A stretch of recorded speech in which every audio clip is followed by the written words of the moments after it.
Start recording. Okay, folks, we are live at the Susan Debs Big Dog Memorial 10-ball tournament. It is a race to 6 today. Our first players up on the stream table are Torn Barnard, a 526 Fargo, and Pavel Ustinov, 594 Fargo. This is Jason Fick and Greg Jensen on the mic. We both have to play in the first round. So we will be off mics. Joe Town will try to come over and be on commentary for us. So enjoy the stream. And I am going to go warm up a little bit. All right. Well, I'll continue the stream going here a little bit as we get this thing started. I've already done some warm-up cycling myself.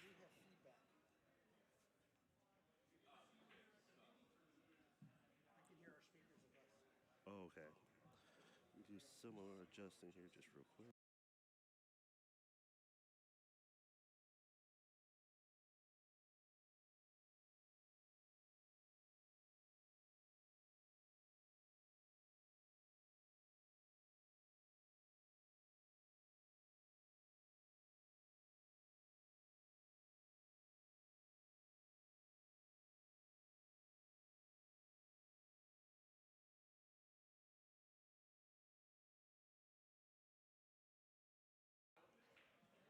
All right, as we're going through this, the players are still right now warming up, so we haven't quite got started. We're just working here to get going on finishing up setup and double checking all our systems here.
Want to feel the pressure of competition in your everyday pool games against your buddies? Want to send your own matches to Fargo Rate? Download Salado now. Your race, your place. It's time to make your matches count. Salado, the Pool Players app, now featuring monthly cash and prizes.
if anyone's out there, can you hear us yet?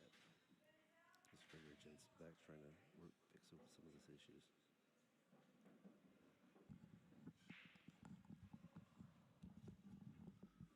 Well, if he rolls his 4 nice and easy, he could play it either way, in the side or down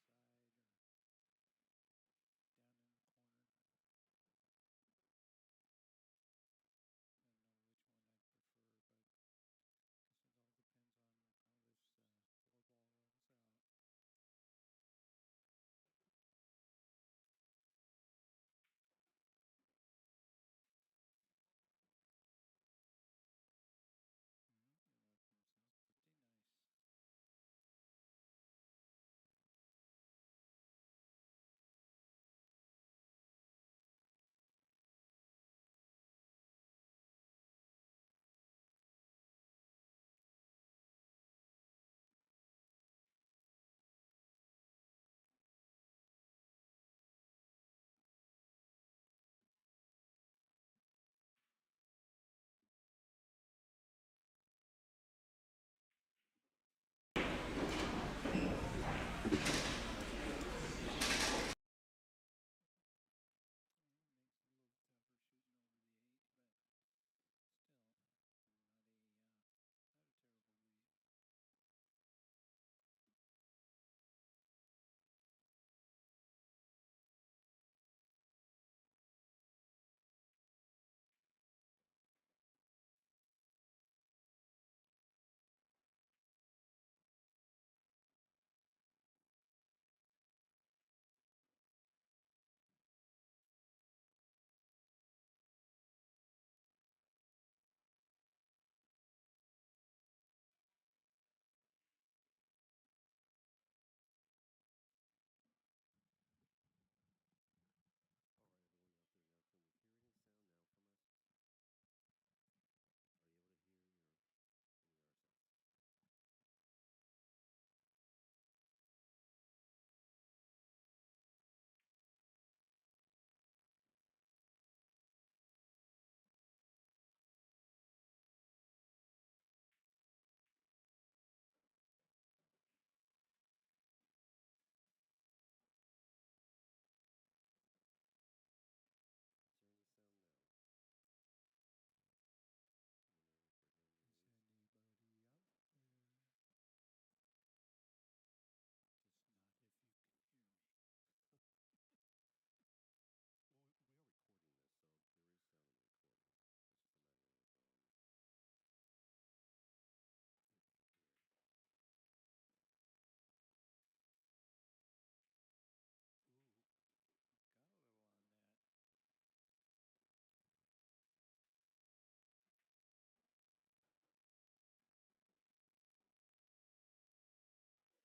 sound in the recording. It's just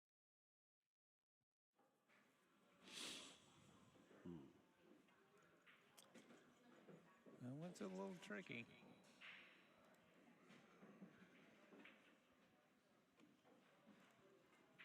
Ooh. He got the weeble wobble, and he goes up 3-0.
Looks like the 9-ball went in the corner pocket. Let's see. I don't see the 2-ball either.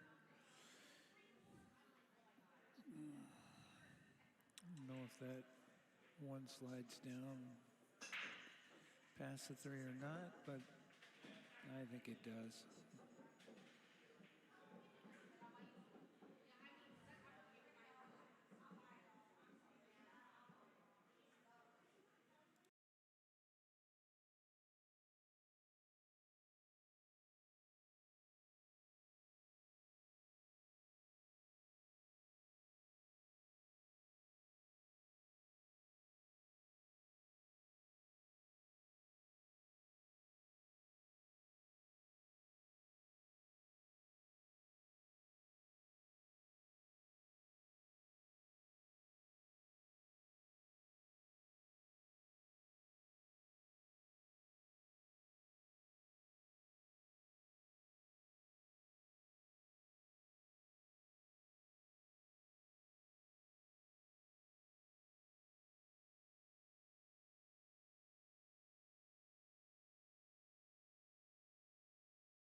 So I don't have any real answer for what the situation here is. Because it was working just fine yesterday. Let me go and look at it.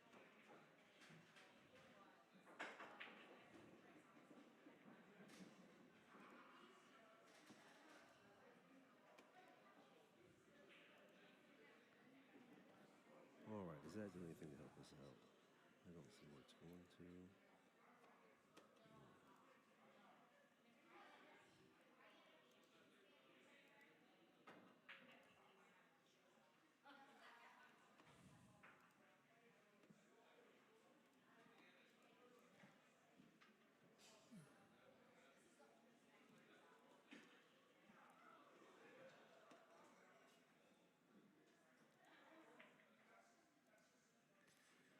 And nice little safety there.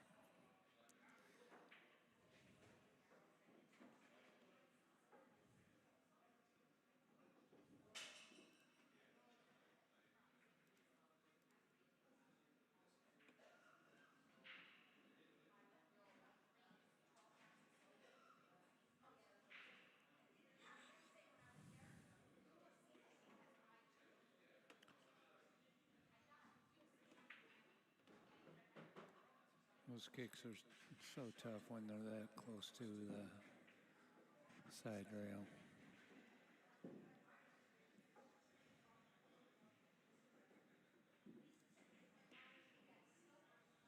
Yeah.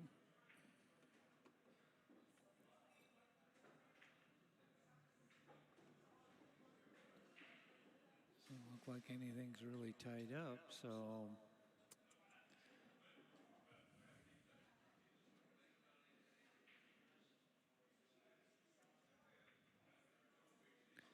just got to figure out how to walk around to get to that 5.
as it should be going.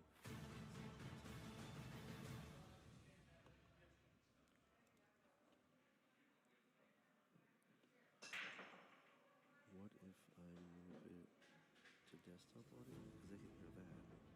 Desktop audio too. Disable.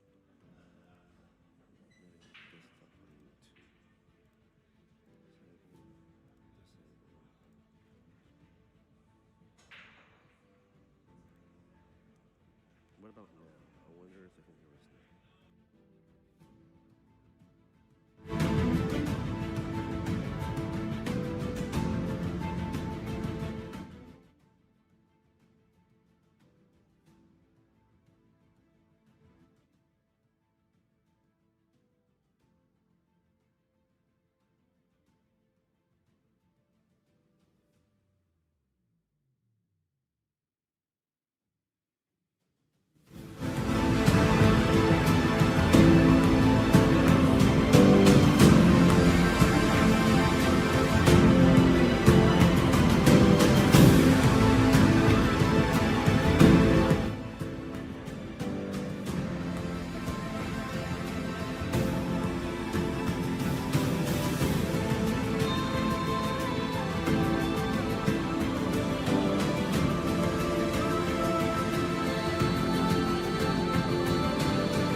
One.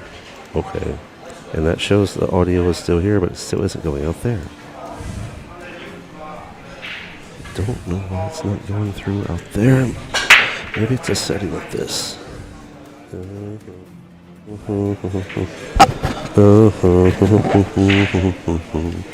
Guess it's going to be changing anything.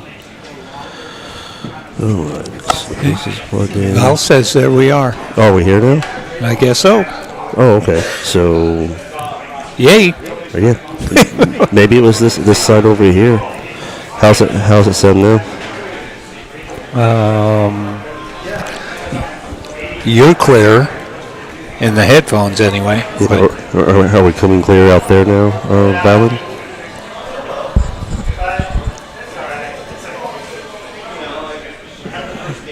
Audio is clear now. All right. Thank you guys very much. I'm so sorry that we had a bit of an issue there, but was just trying to get this thing going. It was working beautiful last night when we did that match. We really didn't touch too much with it, but apparently it just wanted to present a little trouble today. But you know what? They're machines and we're humans, and here we are, right? Mm-hmm. But if we sound good now, then we're happy for it. It's still early. We still have a lot of great pull in front of us. Where are we at with this match? Who took that last set there? Marcelo took it, so I believe it's 4-0. Well, the last game is winning in there too as well. So cool. Desktop audio, how's that sound out there in comparison to the vocals? I did have it already adjusted previously, but it looks like I didn't have to recheck on that.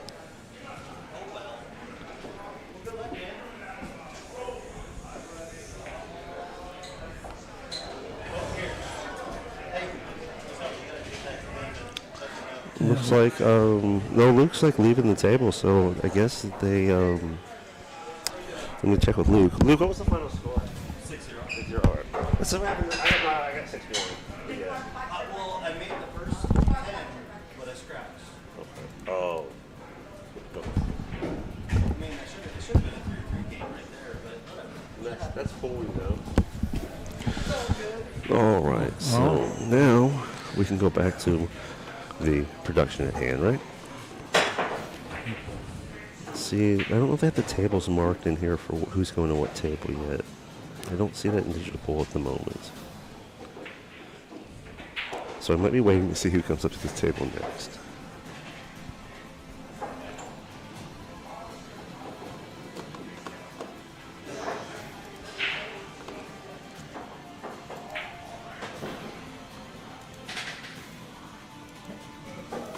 Go ahead and reset that though. Let's see what we get as these players get to the table.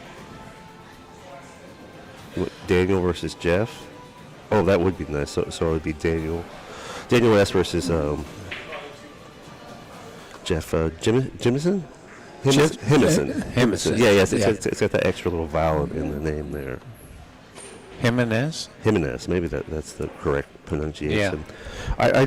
I got with Scott Gratio, and he wanted a different jump cue shaft.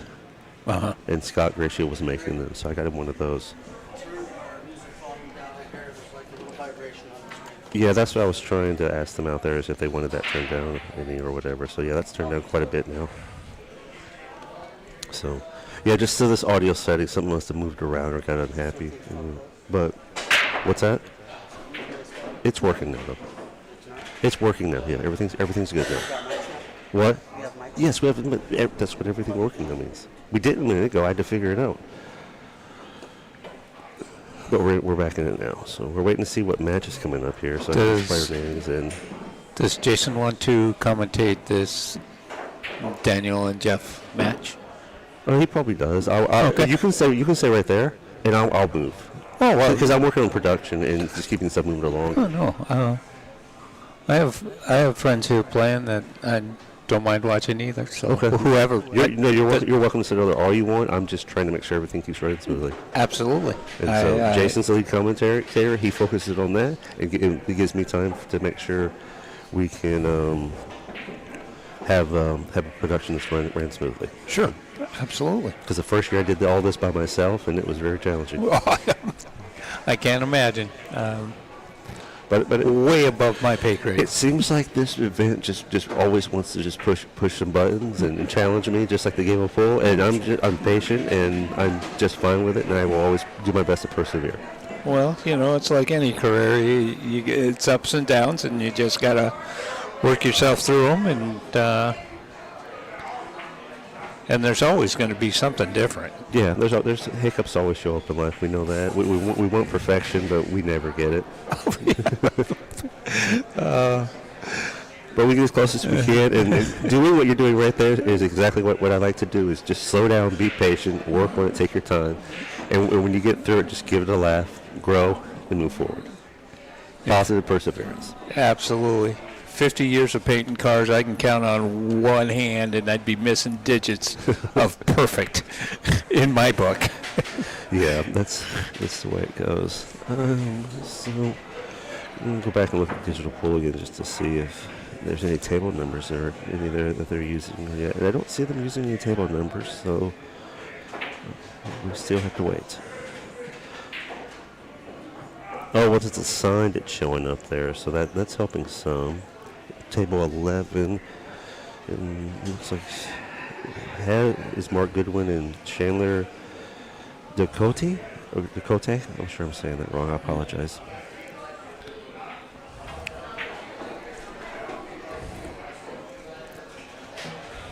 I think we're maybe waiting for them to get through the process up front some.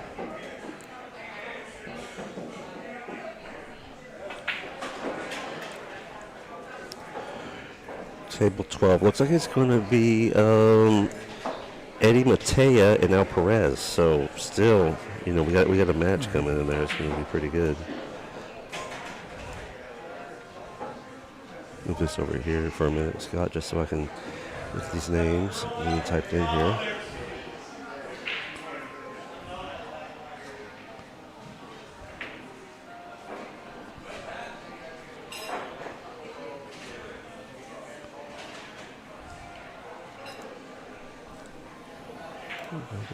Let me do it that way as well. Okay.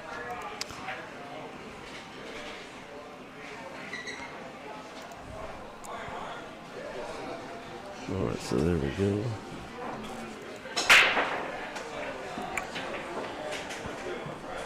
Just go to my phone here to make it easier.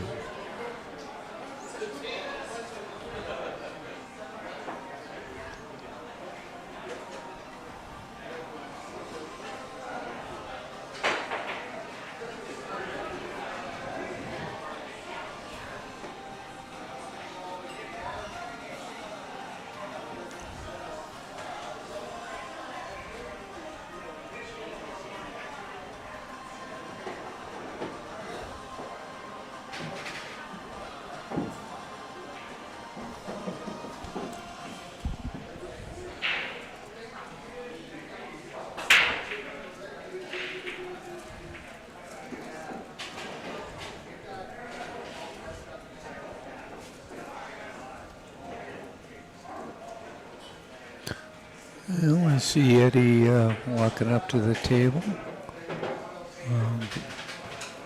I don't see Mr. Perez yet.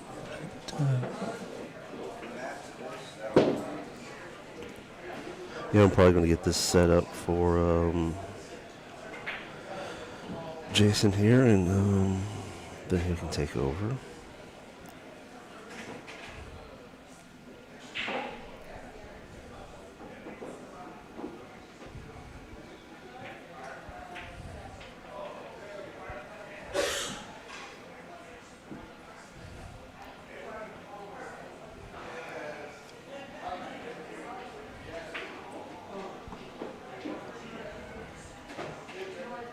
I do believe that it is table 12 that we are streaming on.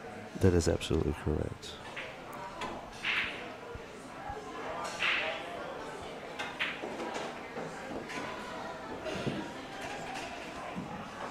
I'm not connecting to the Wi-Fi on my phone here, so it's a little bit slower, but I'm getting there. There we go. I just want to make sure I spell these gentlemen's names correctly. With their Fargos in here correctly as well. So the viewership knows what we're looking at here.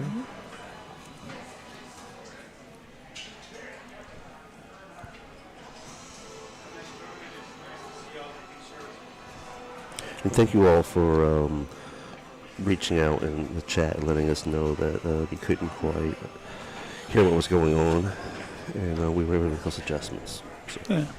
All good now. Yeah. All right, Scott, leave here just a minute, and then we go locate Jason, and we'll keep going.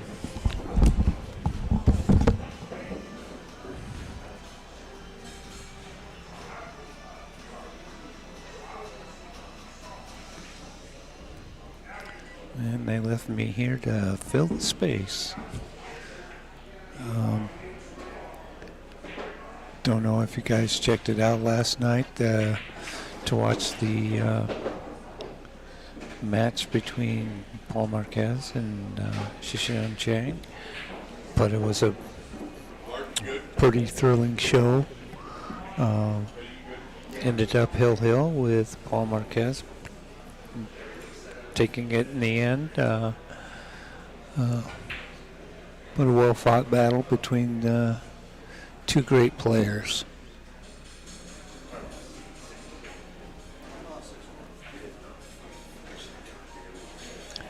If you've never been down to one of Deb and Susie's events, they do this every year, and in honor of all the pool players that have passed in the last year. This is the 4th year I've been involved in. I've been involved every year since the conception, and it's a great tournament, ran by 2 beautiful women. And Mr. Fick is just about ready to join us. It's a good thing because somebody needs to know what's happening here besides me. Hello, Jason. Hello, Scott. I have to adjust the score here. We got Al up 6-0 already. Yeah, I know better than touching anything. Okay, folks, this is Jason Fick. I am back on the mic. I lost my first match. Played gentleman Bajoy. He played great.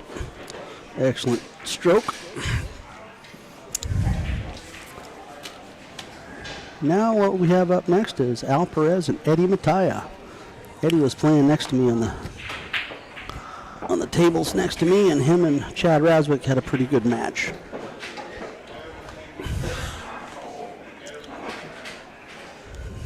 But you should be in for a show here. Al Perez is a real strong shooter. Word on the street, though, is that he really likes to hang around and gamble one pocket.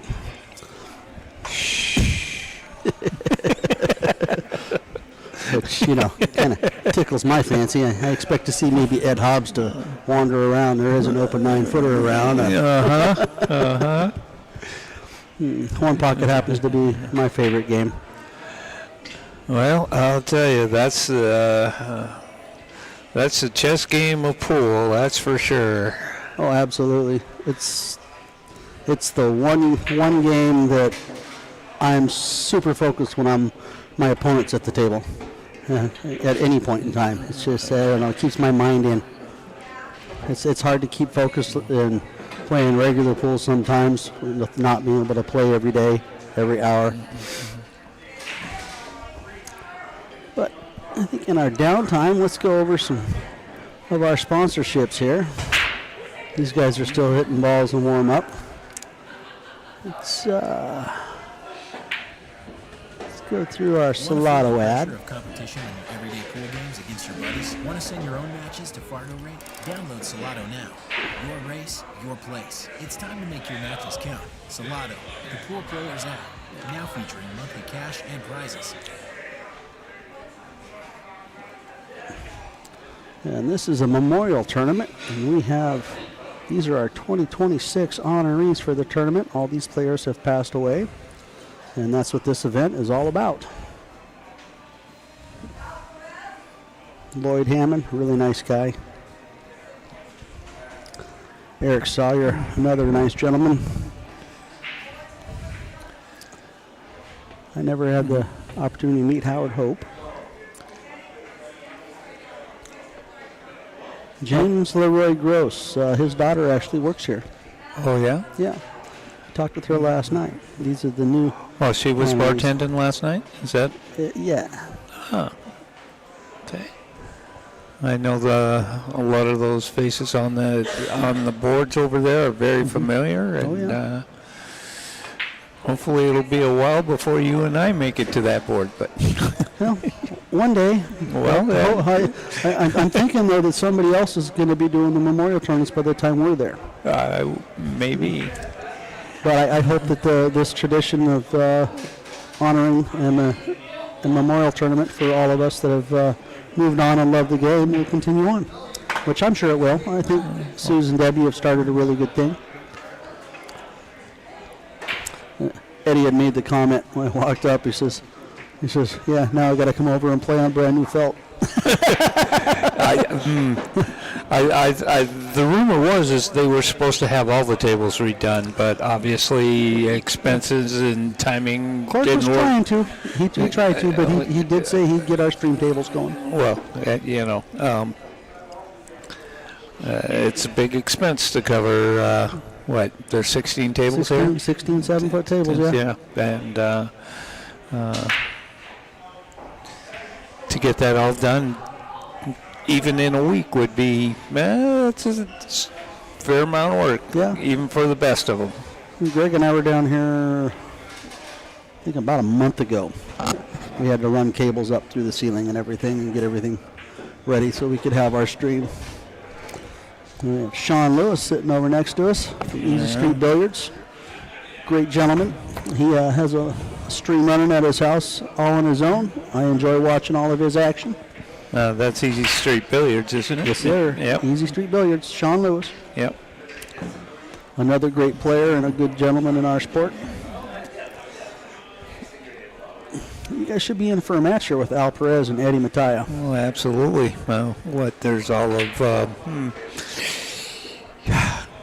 15 Fargo points between them, and at that level, that's nothing. Absolutely nothing. I was talking with Chad. He played Eddie last match, and he ended up losing. As they were leaving, he said somebody either snagged his phone or he lost it. Oh, no. Right before the match, and you can't find it. That's always on your mind. I mean, most of us, your phone's got everything in it. Oh, absolutely. Most of our lives are in there. Oh, yeah. Yeah.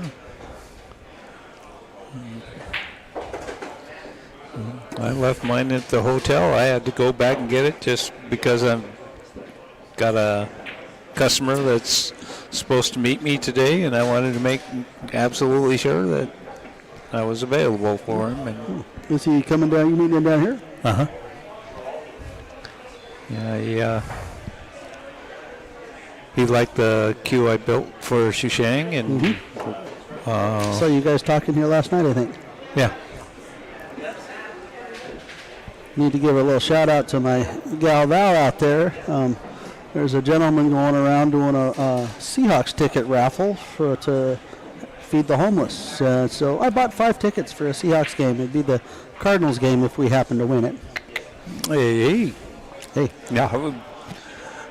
That's always a pretty good game to go to. Yep. Good league matchup. Uh-huh. I got to go to one game. Val and I went to the Jacksonville Jaguars when they were in Seattle. Here, oh man, I think it was the year they won the Super Bowl or the year before. Man, the energy in that stadium. Oh yeah, it's an experience to go to a Seahawks game. That's for sure. The 12 energy is no joke. Nope. It's been years since I've been able to go, but I used to go on a regular basis, and yeah,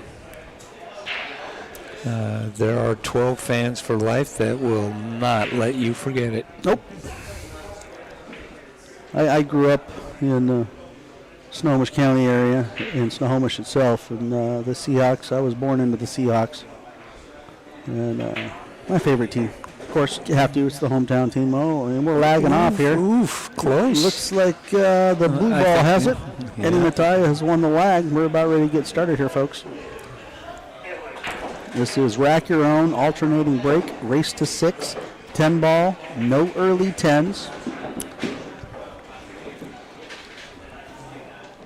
And at this level, I kind of like that rule. It forces the skill to come out. Absolutely. And, a lot of people talk about 9-ball. 9-ball's 9-ball. A lot of people want to whine and cry about, slop.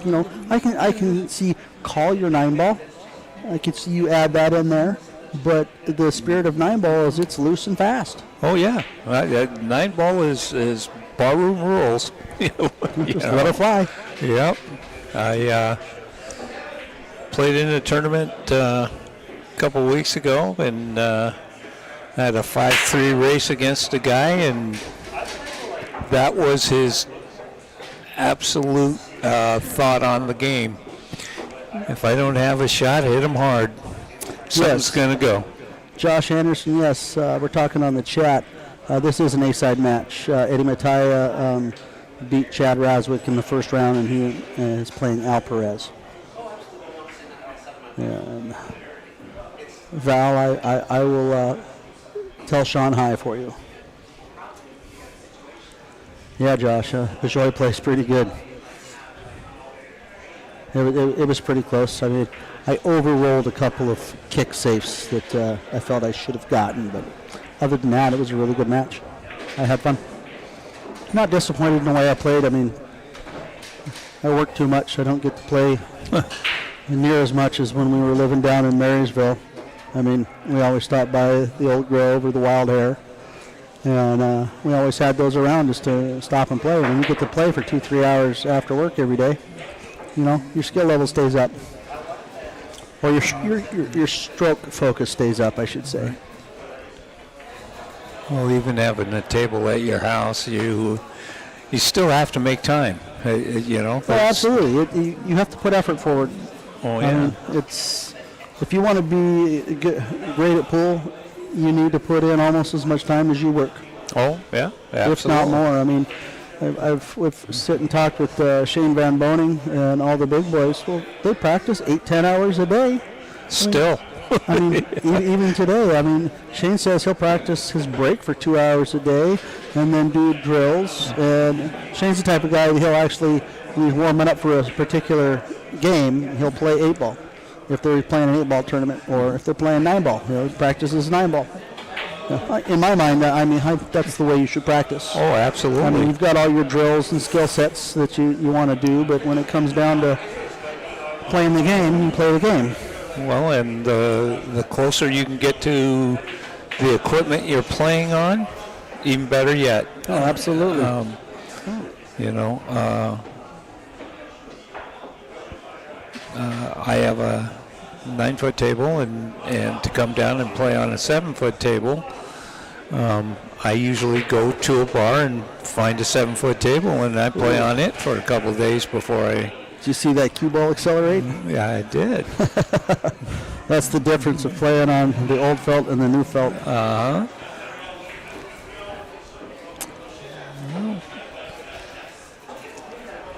What you think? Let's see. Eddie's going to play this cut, and if he does play for the shot, he'll probably go up and back, missing the 10, and come back up and try to play the 8. But I think he just pointed down table. It looks like he's going to try and bank it in between there. That 9-ball's kind of a little helper there, but it is. Well, I'm going to get a little bit of love here. Yeah, that's. That didn't hurt quite as bad as it could have. Not at all.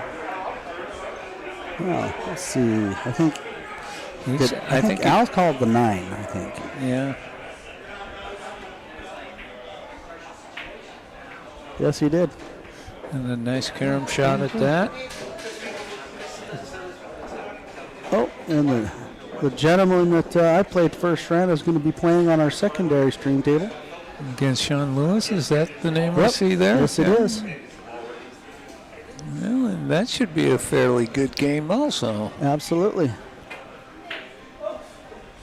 All right. Al tried to bank the 4. He's going to bump this and leave it's like a corner cut for Eddie. Either stop bank. I'm betting Eddie's going to cut the 4.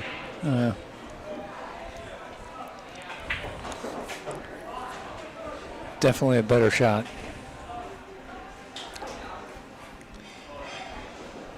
Well, there's so many different aspects on banking a ball. How hard you hit it, the English you're putting on a ball. Shape of the rails. Yeah, exactly. Condition of the cloth. just a lot of factors go into banking a ball, and Eddie can cut a ball pretty good. Nice, little bit of outside English on that, spin around the 10. Leaves himself nice. Yeah. Bourgeois just asked if they were on the stream table. You guys are on the secondary stream table. All right, Eddie Mataya takes down game 1. Let's go mark that score so I don't forget like I did a little bit last night. That was a fun match last night. Oh, it was. That was a really good comeback match. It was, I thought Paul was going to get waxed there for a bit. I think he was down 9-4 at one point. 9-4, 9-5, I know. Yeah. It was 8-4. Yeah, it was 8-4, and then he was down 9-4, and then he put together a comeback. That was a good match. A little loud.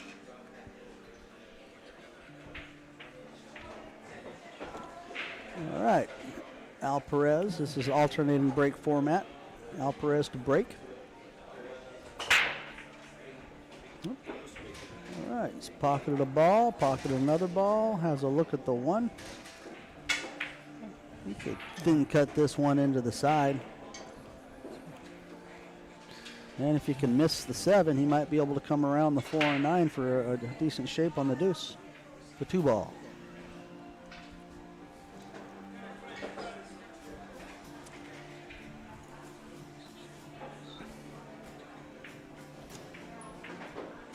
And hits the 7 and still comes around for decent shape on the 2. And we're always encouraged to pull the rack as soon as you can after the break. It does impede and move balls in their path. Thank you, Scott, for sitting in on a mic.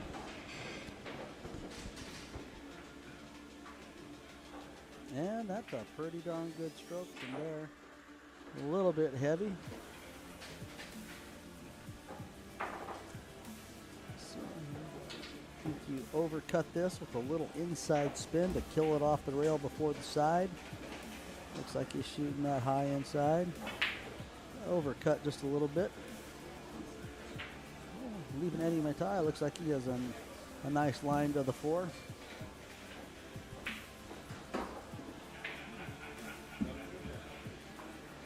Eddie will most likely play this with a high left and come around off the long side rail, bottom rail, and the rail above the 7 to get shape on the 6.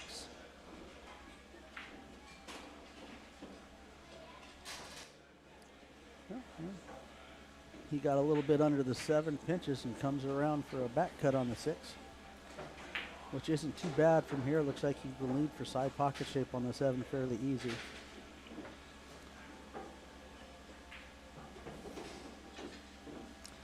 Yes, Josh, that fresh cloth does open up those. Oh, my volume's low. All right, we're working on that, Josh. I'll try to tuck the mic up on my mustache here.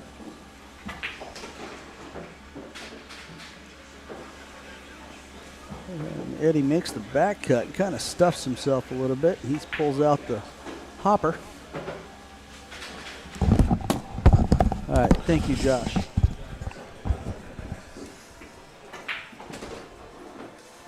Eddie Mataya is a solid player. Yeah, I anticipated him making that shot. All right, he's left himself a little bit of an angle for a side pocket on the 9 ball. I think Eddie's going to play this with a lot of high right English and try to come around 3, possibly 4 rails to the 10. In what we see on the screen is the upper left corner, upper right corner. All right, you have Gregory Jensen stepping in here now too with Jason. Oh, right on, Greg. How did you feel about your match? It went okay. I obviously did not win. I did not win, so obviously I could have done better.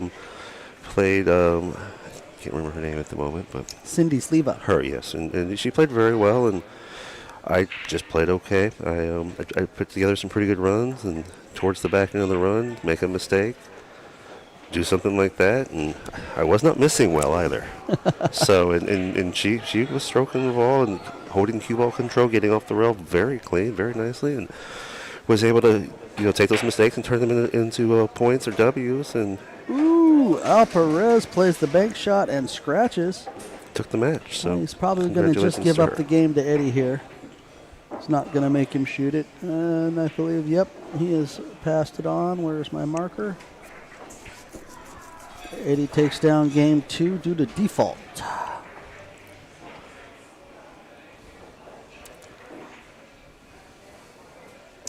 Yes, Cindy does play really, really tough. Nice and smooth, very patient, very calculating too. Yeah, no, and I was actually out. I believe I was out safetying her. I'd get a safety out of her, and then get out She'd there. kick out of it, wouldn't she? Yeah, but then no, I got her on a couple of them. Got up to the table with what I needed. I had about 7-8 balls on the table, whatever it was. Run down to there's 2 or 3 balls left and make an error. All right, Eddie to break. There's the center break. Ooh, 3-ball saves him there. He does. 9-ball kisses in, and Eddie is. Oh, Josh, yeah, she was absolutely just so kind and just an adamant player, and Oh, she is the sweetest Yeah. human being. I don't think I've ever heard her be angry or say a cross word about anybody. well, and I think that plays over into her game too, because she was very consistent in her rhythm. It almost matched her personality, and then that's really good. Okay, Eddie Mataya playing a little containment shot. I think he wanted to be a little bit harder, getting the 1 and the cue ball lined up with the 6 line. And Josh Anderson, where are you watching out of? I know Now's the name. one. Stay out of the pocket. Oh boy, here it goes. Now, Jason, if this wasn't new cloth, do you think that still goes in that pocket? Possibly. The table I played on, I was warming up on table 8, but we played on table 7, and the speed difference was noticeable to me Okay. right off the bat. I overhit quite a few shots on table 7. So Spokane today. Yeah, John Anderson looks like he's saying Spokane. I was hoping Blake Baker was going to make it over here with Nick Kerr, but I guess he wasn't able to make it. Oh, yeah. I like Blake's game. We always joke when we were watching Blake because he does that comb-over thing. Will you correct Al's name, please, on the... Oh, yeah, I yeah. sure will. I'm sorry about that, Please. Mr. Perez. I put that in there and did not catch that. And that is P.E. Thank you for chiming in there, Mr. Aaron Sullivan. Is that better? Oh, no, I have not done it. Oh, I have to update, right? Yep. There you There go. we go. Now it's better. Now we got Mr. Aaron Sullivan on the chat. How you doing, Aaron? You sitting at home? How's Buster doing? Buster is his cat, if y'all don't know. Okay. I wasn't familiar with his cat, so... Well, Aaron posts a lot about it, his cat and his backyard.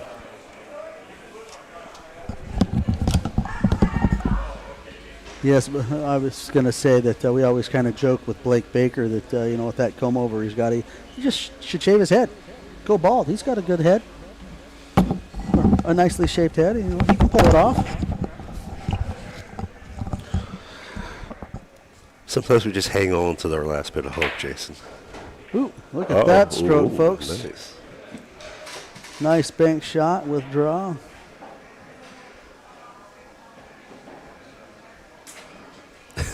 Would have lost $50. Well, being a commentator, I was wanting to bet on Paul. I've always been a fan of Paul. Ever since I met him in Lincoln City, 2000? 2001? Always a strong player. He has an excellent mental capacity. Yeah, very nice man too. I met him for first time last night. Oh, we got John Bolton hopping in on the Played some chat. racks. Yeah, I was going to say that too, John. That thought when it was 7-2, that was going to be it, but no. That is a hill thriller with Paul coming back to win, right, Jason? Yes, sir. Oh, Eddie Mataya overcuts the 7 just a touch. He's going to leave Al Perez a little bit closer, better cut shot to get on to the 8. I think Al's using a little bit of outside English here just to come out and up, get fairly straight on the 8.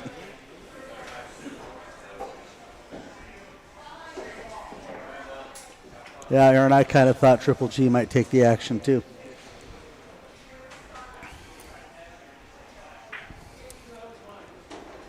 All right, Al Perez drops the 8, leaves himself good on the 10. I don't think he's going to scratch on this one, though.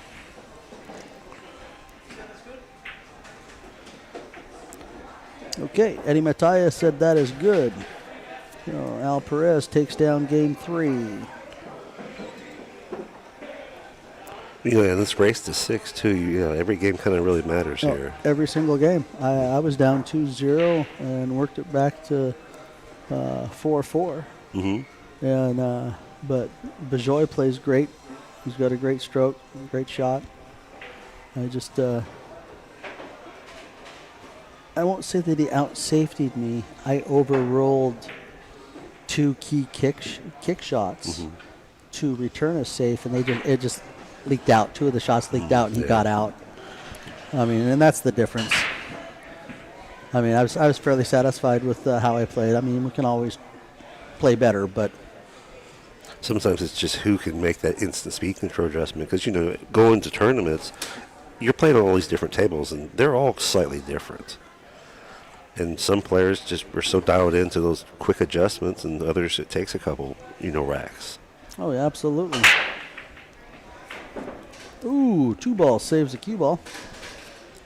Going to drop the 4 ball. Got a couple balls down here on the break. Al with a look at the 1. Let's see what he decides to do with this.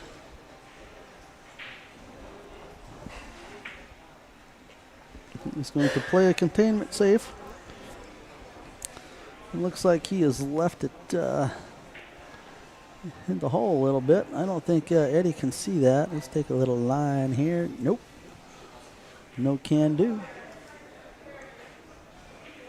Eddie opting to kick off the short rail.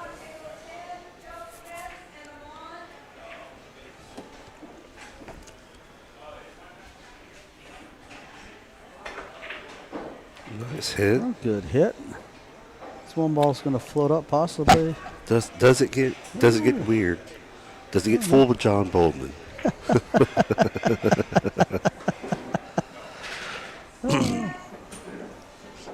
think Al's going to roll up on the 10 here. Yeah, would speculate that as well. He did. 1 ball contacts the rail. I'm going to force Eddie to kick shot again.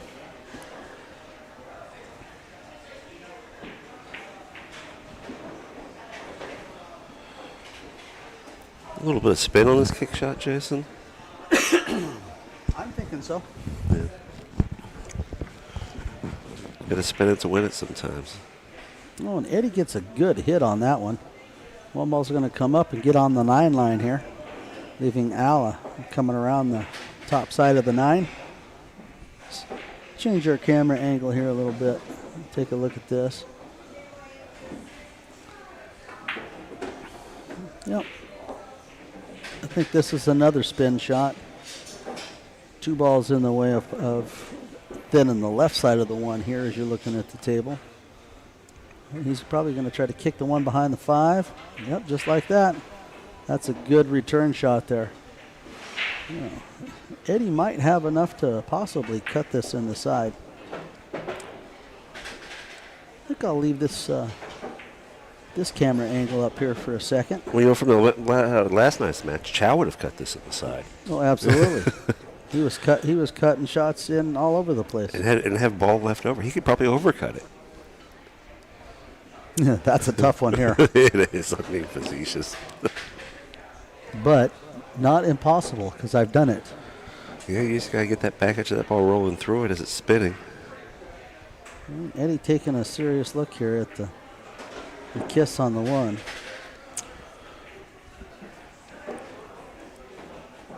Yeah, he might just go for a safe, really. We'll see. Yep. There he is. Yep. Good It's speed down. right there. Yeah, Good he got speed. downhill, too. Forcing Al to kick off the top short rail, I think. Well, Al might have a thin on the one ball here.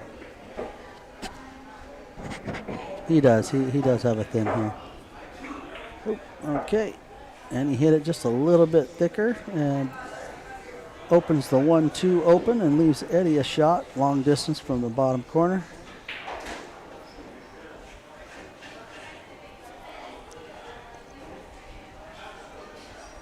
All right. It's got a good line on it, I think. It does. It's a decent line. Looks like he's hitting high ball. Yes, I wasn't wondering who'd draw that, but he decided to get out. There he goes. Good shot. I think he follows a little high right here and comes up for the 3 on the side. No, he's going to come around it. That was the line he looked at. Okay. You can also play this with a little dead high left and come around the 7 line. That might lead to his 5 better from where he's at. Nope, he opted to play straight up table for the side pocket. Left himself with a decent angle. We're actually staying at the Motel 6, Aaron. You know, when I booked that hotel, Jason, it had like almost 4 or 5-star reviews, and I read through some reviews and they were good. The inside of the room's pretty nice, but the outside leaves questionable decisions. Yes, in Fife, actually right across the highway from us. I mean, pretty much directly across the highway from us.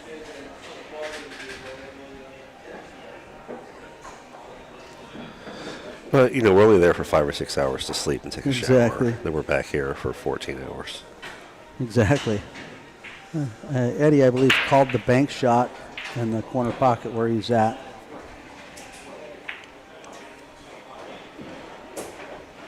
Overrolls it a little bit. He's going to come up on the 9 here. Ooh, yes, he does. Going to force Al to kick off the left long rail. We did not. Thanks, Aaron. No. We actually, Greg had left one of his cases with all of Alex Pagulayan gear in it, and he came back and got it. We weren't leaving anything out.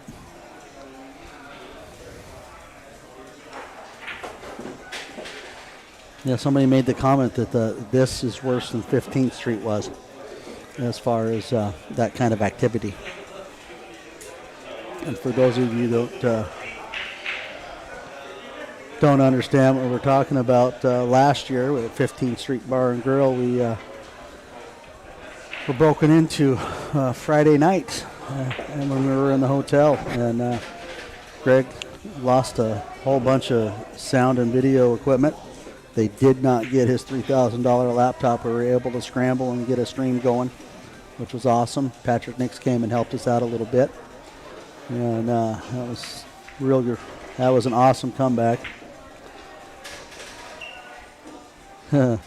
Yeah.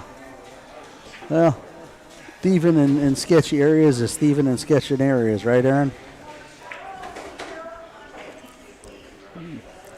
Eddie a little bit dissatisfied with that shot.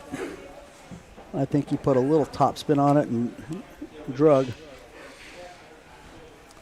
But this is handleable.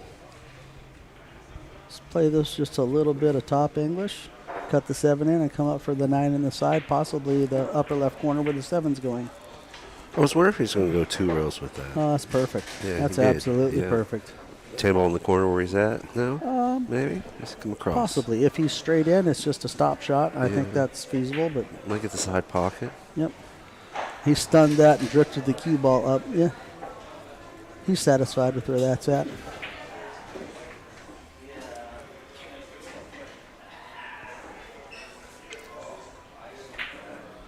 Looks like Eddie's just playing a little more aggressive than Al, but his percentage is really high with it.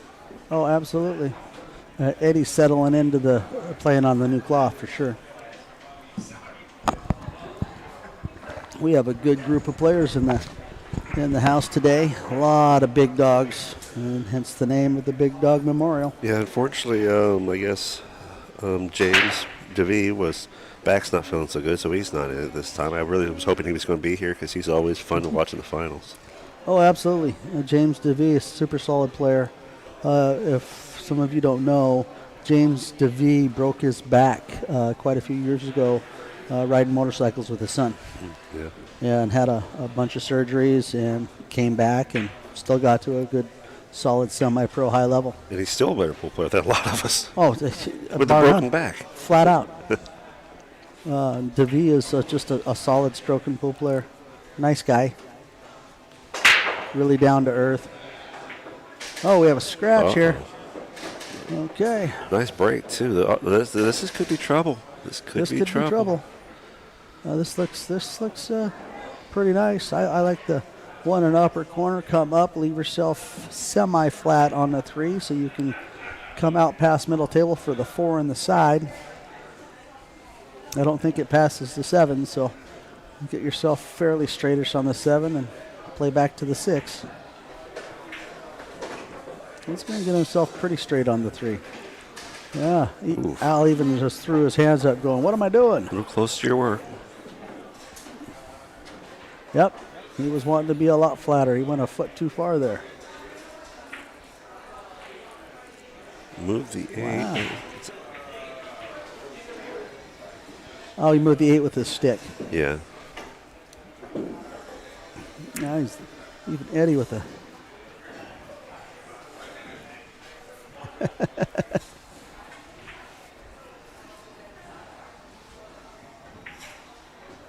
Okay, Eddie Mataya. Oh, wow, here we go. Look at this. What a shot. What a shot. He's got Al pretty much locked up. He left him a long 1 or 2 rail to the 3 here.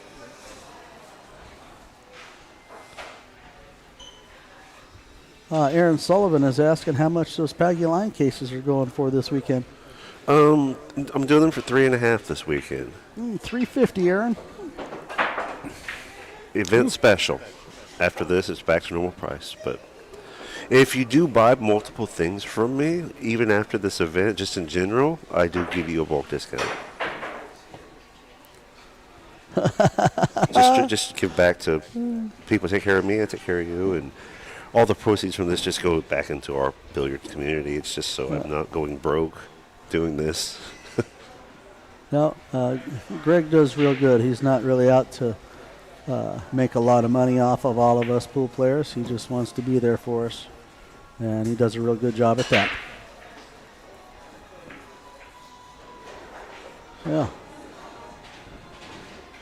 What do we got here? Another safety from Well, I Eddie. see that much, Jason. How are we getting out of this one? I mean, I jumped this myself. But. Well, I think Al's going to take a look at this. I'm not quite sure what he's going to do.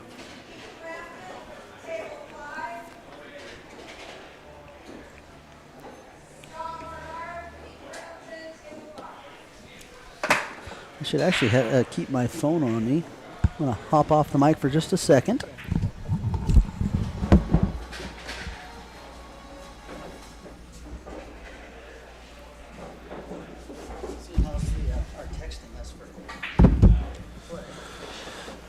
Well, Aaron, you know, and maybe Josh understands too, just like the commentators, if you're at home or you're in the booth, you never miss. You make every safety, you make every shot. Oh, yeah. That's called armchair pool. We're always perfect. In theory. In theory. But even back here, we make the wrong choice that the players have made. But don't worry, when we go play, it's always an equipment problem. The pool player's motto. Al tried to kick 2 rails around the 9.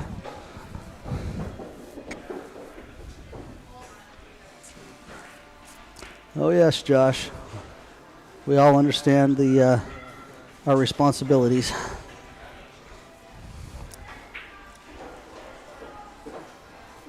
Oh, gee, Aaron Sullivan, I've missed 3 shots in the last 2 racks.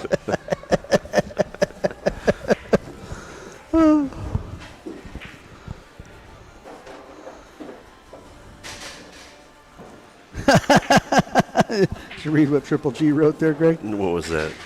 Hey, They let Sullivan in. Great. Now we all need a prescription. oh. Miranda, hey, thank you for letting us know the stream looks good. Oh, hi, Miranda. We've been working very hard on this stream to keep it active, especially because where we're at, we have to take it down and put it up every single day. And that's like where the volume hiccup came in this morning. But we're doing what it takes. Bringing it out there to you guys.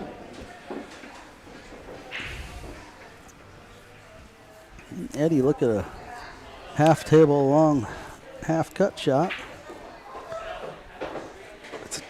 It's a topical cream cheese. Falls in. Oh, yeah, Good shape on the 7. He's going to Stay fall up, good shape stay- on the 7. Wow, this is tic-tac-toe. Yeah, this is nice. A hold shot here for the 8 and the side. 8, 9, 10. Bang, bang, bang. Tic-tac-toe. Yeah. Eddie Mataya not wanting to give Al very much, is he? Triple G. Keep it clean, buddy. Keep it clean. This is not the proctologist exam room.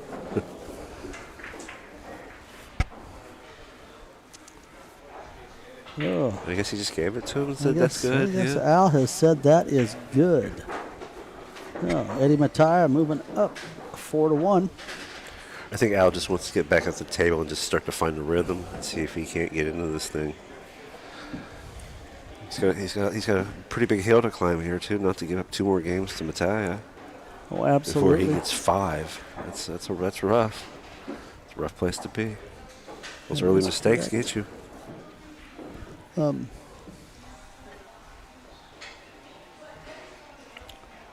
You have, is that the digital pool bracket in the background there? No, Okay.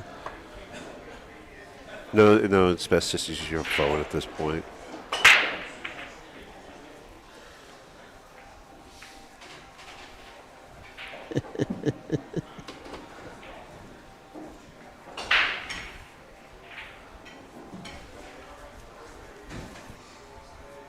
Whoa. No, Aaron, Blake couldn't make it out. I asked Nick Kerr because Nick Kerr's here. He said no, Blake's not going to be here. He owes you 50. Oh, looks like Eddie is calling a bank shot on the 1 here.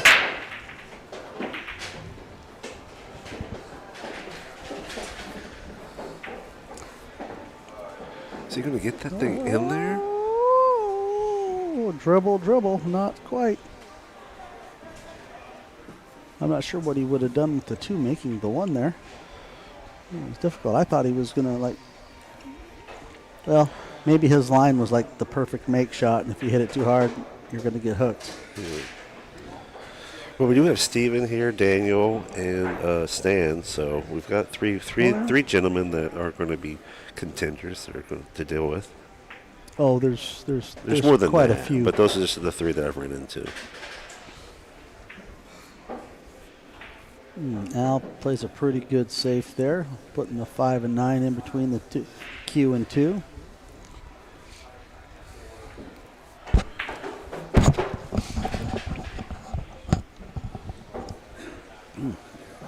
There is a bounty on 2 of the players, Jason. Have you- Daniel I don't know if you Sardencio. showed them that out there, but yeah, Do we have the bounty up on here? it's on the click thing there. Yeah, you could bring it up there, but Let's go over here. where's his bounties? Let's go back down here. Towards the top, I believe. All right, we do have 2 bounty players. Well, Eddie takes a look at this. We have a bounty on Daniel Sardencio and Stephen Holm, a super strong player. Stephen Holm's been in the finals here a couple of times. All right.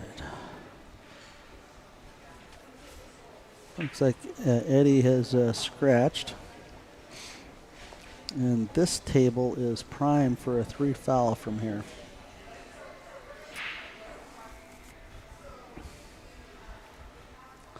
It would certainly help Al get back in this if he could pull a 3 foul out of this. Folan, I do not believe Folan's here, Now, Stephen Holm is here. but not Folan yet. Folan is not. Aaron Folan retired.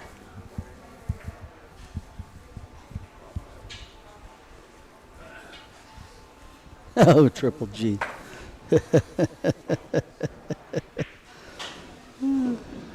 Big kick here.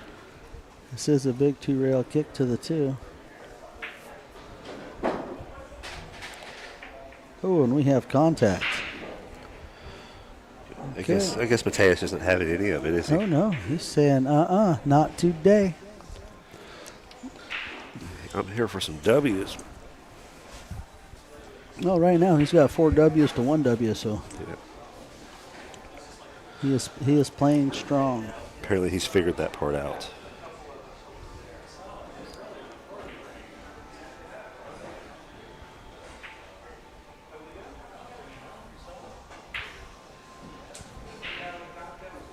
Well, Triple G, you can run up to Mount Vernon and help square our house away if you want.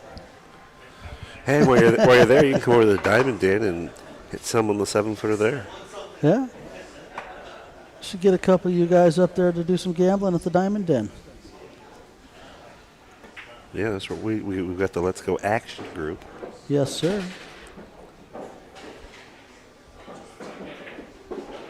Ooh, another good hit. Yeah. Al keeps trying to play safe on Eddie, and he ain't having none. He's slowly opening the table up here. It's in Mount Vernon, Washington. Mount Vernon, Washington.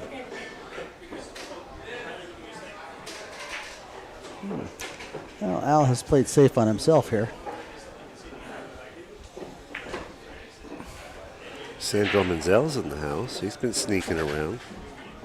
Who's that? Sandro. Oh, yes. Oof. I saw him standing across from where I was playing. He scratched and made, is it the 5-ball? He made the 5-ball better? Oh, yeah, he That's missed the 3, kissed the 5 and scratched, opens the 5 off the rail a little bit, giving Eddie ball in hand.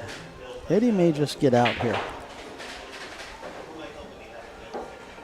It's about 20 minutes below Bellingham. So if you know where Bellingham is, it's about 20 minutes below that in the valley. 30 minutes if you drive the speed limit. 30. Well, there's 2 lanes. There's the 80-mile-per-hour lane and the 55-mile-per-hour lane. This is true. And then you got to follow Canadians, who don't seem to want to drive much at all. All right, Triple G, you made me laugh at that one. he says, I feel sorry for Vernon. That sounds made up. Yeah. Oh.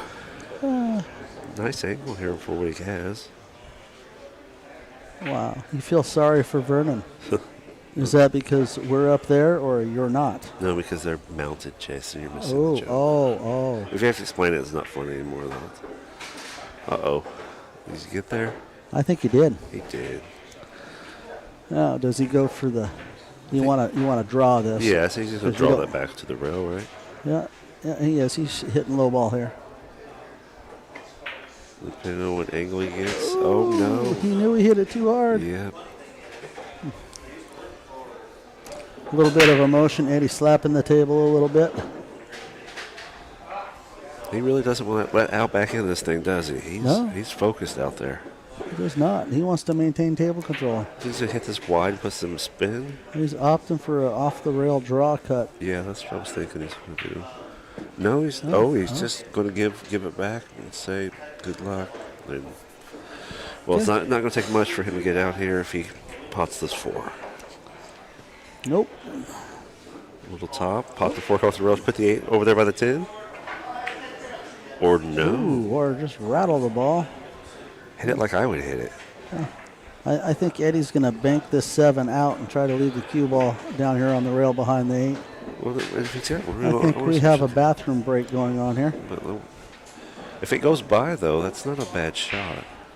Oh, to make the 7? Yeah. Did you change? Well, I did. just flipped that over to Yeah. just to look to see what it looked like there, because this way, it's the 8 ball's kind of blocking your vision, I think, a little bit. Because over here it doesn't look like it goes. Yeah, leave it up right there. I'm gonna draw us a line through here, and yeah, I think the 7 could be makeable with some spin.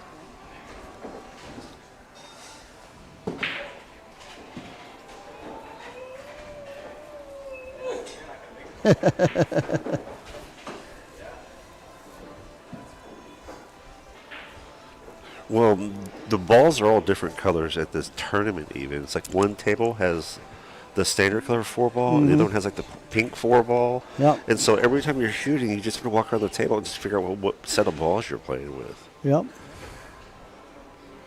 I mean, the original colors are purple and orange on the 4 and 5, respectively. That's the L ball up there, huh?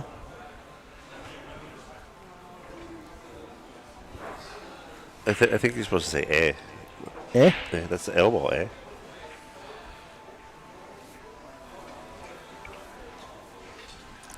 During the players' meeting, they said you could take a bathroom break during the event, but you have to run to the bathroom and back. Yeah, well, so do you sprint to the bathroom and then take your time in the bathroom and then sprint back, or? It just, I think it depends on your situation.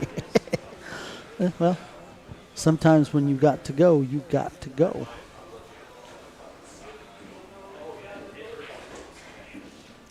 Well, while we have a little bit of player break, let's Take a look. run through. Let's look at a sponsorship from Todd Shirley here. Todd Shirley has a lucky loser. Oh, Eddie had just got back. We'll let this go a little bit. Todd Shirley is one of our sponsors for this tournament. Okay, I'm going to have to cut this off and get back to it. Eddie taking a look at his 7-ball here.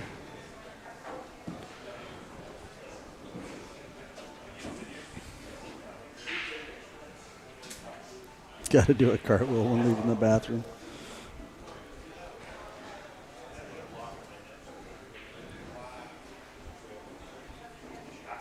All right.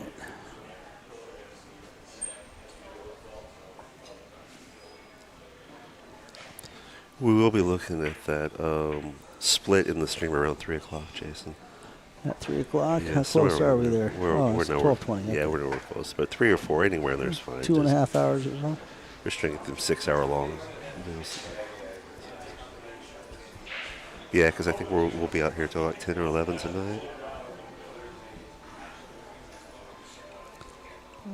Al going to play safe again, I think. Oh. He rocketed the cut there, I think. Oh, boy. All right. Let's see how Eddie handles this. I think he's going to... I wonder if he can run into the 9. Well, you can get in trouble if you follow this down and try to run into the 9, but he can also play the 8 and kiss the 9 a little bit.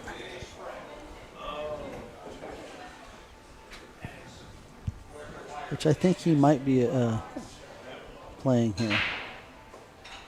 He's taking a good think at it.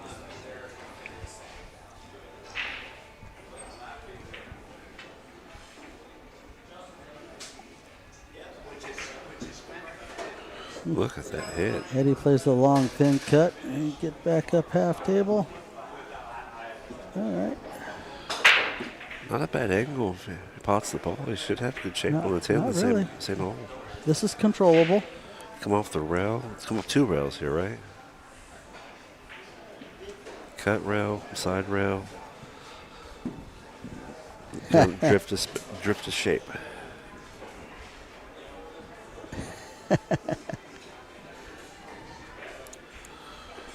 Oh, good speed, good shot. Okay. Now Yeah. Perez is going to give that rack up again. Not Puts him on the forcing Eddie hill to shoot here. it. He does. Eddie is up 5-1 in a race to 6. These matches are being pretty lopsided at the moment. It's someone just getting up and running away with it. Yeah. Maybe Al has spotted a one-pocket fish in the room or something. I was talking with a couple of guys last night, and they said that sometimes Al will just hang out at a tournament and wait for some action. I believe Debbie just mentioned B-side matches. Race to 5 is what she said. Oh, okay. That's what I heard her say. So Okay. originally it was 6-6, but now it's maybe 6-5. Okay. We Okay. now have a race to 5 on the B-side matches in the Open. We're in the back corner away from that, so we can't see that at the moment. Good solid break. We've got a couple It balls is- dropping, and the one ball is wide open. It's the table number 12, Aaron, but they will number the tables yourselves. So if you walk to the door and turn left, go to the very end. The very end table is table 11, and one right after that going back towards the door is 12, and that's what table it is. Yeah. We chose this table because of where the rafters are to put the cameras up. Yeah, and the availability of where we could run our wires. And there is a webcam on table 11, the end table as well, but that's just a regular webcam. We can switch that if there's no movement on the 12-foot table. So, multiple Did you guys do that options earlier? there. What? When this table was down for a I while? have done none of that because I was playing and then I had to come back and make the audio work. Okay. You must have got back here shortly before me. Yeah, I had probably been here for 10, 15 minutes making the audio, fixing the audio.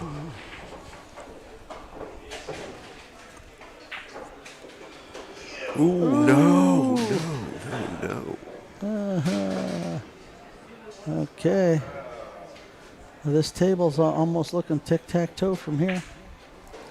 Combo the 5-6. Get your shape on the 7, 8 in the side, 9 in the corner or the side, depending on your shape on the 8. Yeah, there you go. Da, da, da. See that? I'm already out. I think you just tone it down just a little bit on the table, and because that felt is just slippery. Oh, absolutely. Let's move my blue dot away. I think that was affecting him a little bit earlier, but he got good shape here. And he has shape to come up for the 8 in the lower left corner or in the left side. I think he's trying to get to the side, but maybe not. Swing stroke on that, but he got shape.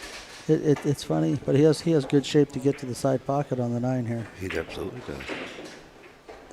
If you've never watched Al Perez play one pocket, he does not shoot this fast. No? Playing one pocket, no. One pocket is his game. Okay. I've never seen him play one pocket. All right, Eddie Mataya has given up the rack here to Al Perez. Let's go mark that score. It is 5-2.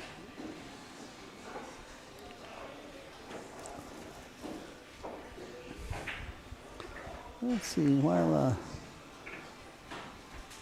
Al's playing here, let's go down here. Let's run through some sponsors real quick. Easy three players. He's playing right down in front of us Yes, on he table is. 11. Yes, if we get a chance, we'll switch over to that match until we get another match on the stream table.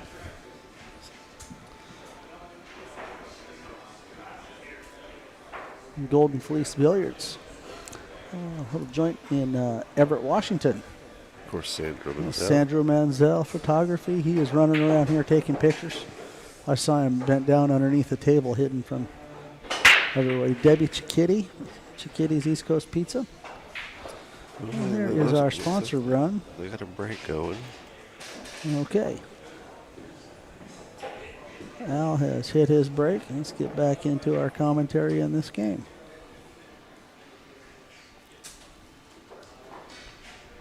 Al has a good look at the one ball here. The 9 and 6 are tied up a little bit, and the 5 and 7 are a little bit close.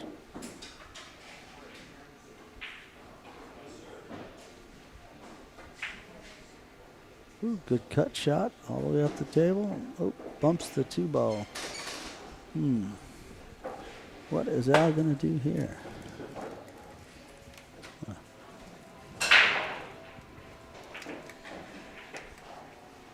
Turn my fan off here for a second. That's getting chilly.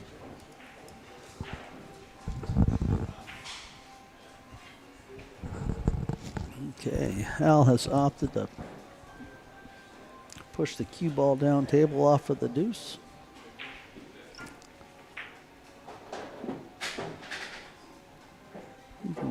Eddie, I'm not sure. I don't think he can cut this to the left upper corner. Possible back cut to the upper right corner, but I don't think that leads to greatness. And then maybe Eddie is taking a poke at the cut to the left. Nope, he's putting the cue ball behind the 6. That was a very good shot. Oh, he's tied that up pretty good. He has left a 1 rail kick out.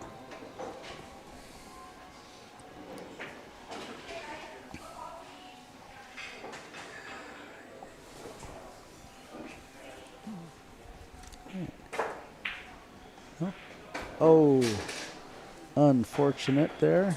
Good hit on the 2 and then scratch.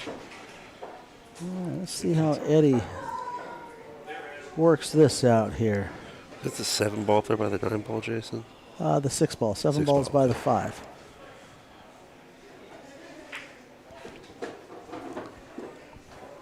And the reason Greg has asked that, he is color challenged on the stream sometimes, just so everyone's aware. I don't want anyone commenting in there going, duh. Oh, no, yeah, sometimes the shadows on them make the colors look similar between the 6 and the 7 and the 2 and the 3. Yeah. Or the 3 and the 5, sorry. Here, quite a few years ago, my buddy was going to school in Shoreline. And oh, look at this. Look at this and gets away. Oh, he did get away with that. Open it up, gets a shot on the 4. Could lead to the 5 pretty good. But my buddy Steve was going to school, and for his business class, they were supposed to do a mock business. So he took his student aid money and sent off to China and ordered a bunch of pool balls. And they didn't have numbers on them, and the stripe was reversed. But no numbers. They were just the colors. Okay. And never even thought about it, but we had a tournament at the Golden Fleece when it was in Kenmore, across from Kenmore Lanes. And somebody goes, well, there's no numbers on it. What do you do if you're colorblind? Yeah. Maybe you need an interpreter? I didn't think about it. But they had a point. Yeah. That tournament, I actually played really good. I got 4th in that tournament, and it was a really, really nice tournament. I was supposed to play Dan Louie first match the second day, and I did not get an opportunity to. It was Father's Day weekend, I think, and he wanted to spend it with his kids. Nice shot. Good stroke right there. That was nice. Eddie's left himself with a great angle. Okay, Al Perez has given up the match. Probably don't mess with Eddie. Oh, Eddie was on a mission. He is walking. So Al Perez has given up the match 6-2 to Eddie Mataya. Well, Jason, what we can do here is if you hide the scoreboard, switch to the camera, then we can show off the other table and not make it confusing for the stream. The scoreboard's up still. Okay, you want me to minimize that? Just hit the eyeball so it hides. Here, let me show you. Okay, here we go. Scoreboard right here. Yeah. And then go down to the cameras and click on the other camera. Table 2 camera? Yep. Let's go to here. There you go. Right. This is our webcam. We have Sean Lewis playing Bejoy. Can't pronounce his last name right now. We don't know the score or anything. We can just show you what's going on right now. All right. Sean Lewis is up 4-0. Oh, there you go. So we'll try to keep track of that as we watch this one out until we get another match on the stream table. Sean played a nice little kiss combo, pocketing the 6. He has a very super thin cut at the 1. I think he's going to play this cut shot and come back over where the cue ball is. Oh, no. Now I think now he's going to kick the 2 in. And then we come over on this table. I believe that's the 2 and the 4 up there. Completely different color set of balls. Yeah, that's what I was talking about earlier. Yeah. You really got to pay attention to what you're doing because it'd be really easy to make a mistake. Oh, good hit. Makes the ball. Opens the 4 out of the way. Sean has a decent bank shot here. You can draw out of the bank line of the 3 and come over and get almost straight on the 4. He may be playing safe, though. And he is. Well, I don't know who's coming up next on table 12, but whoever wins this match plays Eddie Mataya. Oh. Sean Lewis being a 677 too, so that's. If I did happen to win, I had a heck of a tough road. Yeah. I did have an opportunity to get up 5-4, and I overruled a ball. playing kicking out of a safe and resafing. Todd Shirley's playing Bruce Willett right now. Oh, yeah. Todd Shirley, one of our sponsors, Lucky Loser Billiards. He has a whole series on teaching. Okay, 8-ball has hit a rail, 3-ball has hit a rail. Shujin Chow's waiting to play either Nick Olden or Jeff Jimenez. Oh, right on. Is that an A-side match? Yeah, it looks like an A-side match still. So Jeffy ended up getting his match. He started playing right as we were finishing up our match. Okay, Sean, I think he's going to kick off the rail here. Oh, yeah. He's going to leave an open shot here for Bejoy. I wonder if they're going to keep the A side over here on these streaming tables, and we might see that this match come to the mainstream table. Well, that would be cool. I think Susan Deb will keep that in mind as we go.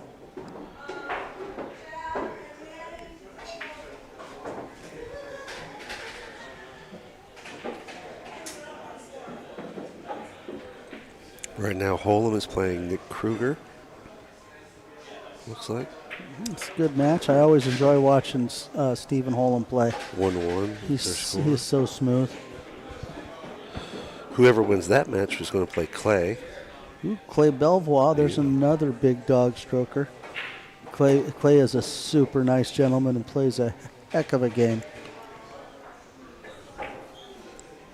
Okay, Aaron Sullivan is asking about getting a link to the bracket pinned to the chat. Let me see, Jason. Let me help. All right, we'll take care of that for you, Mr. Sullivan. Well, I think I had it pasted in there earlier. I just got to figure out how to pin it because I haven't been pinning that. So I can get it to there, but no, pinning it is the part let me see. Hit the 3 dots probably. I think that might be all he really needs. There we go. I got it. A pin message. Okay, got it. Here we go. All right, there you go, Mr. Sullivan. Hopefully that should work. Let me know if it doesn't. I'll reapproach it. Awesome.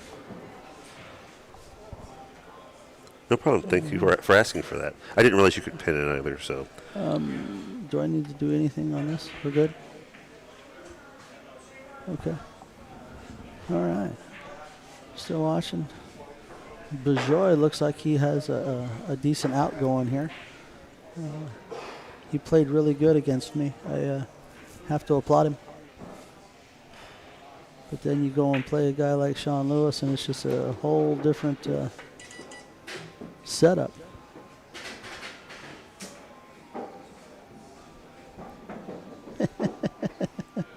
Oh, yes. And then Val sent a picture of Prestige billiard balls. I have a brand new set of those that have never been used. When Steve Kesting made those when he was in college. It was just a mock business, and he actually turned it into a business. And in so doing, Steve took Brent Kirschman, Talia Makis, and myself to Vegas and sponsored us playing in Vegas. And then the funny story.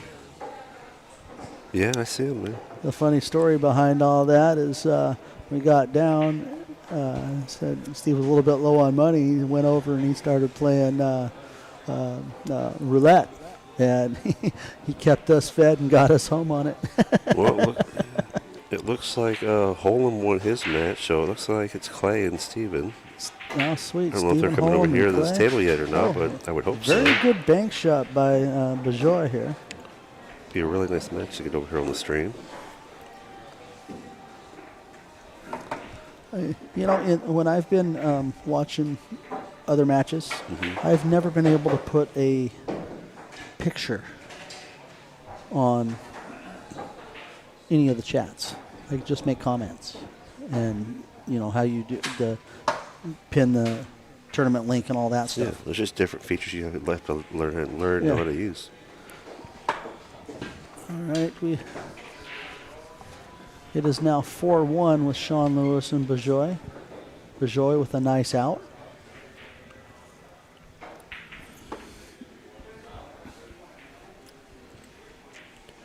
I'm just sitting over here, Jason, waiting to try to get this information for the table. Once I get that information, then I was going to head out and get some, take a break real quick, get something to eat.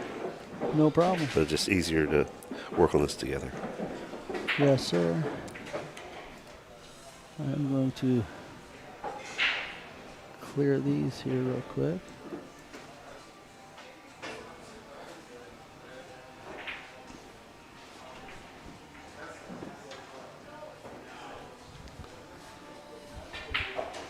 Yeah, if any of you guys don't see us putting the or talking about who's coming to the table and you've caught it already on Digital Pool, if you reach out or throw that in the chat, that could also be a big help too, because Absolutely. just a lot of features that we're working through here. So I can do that.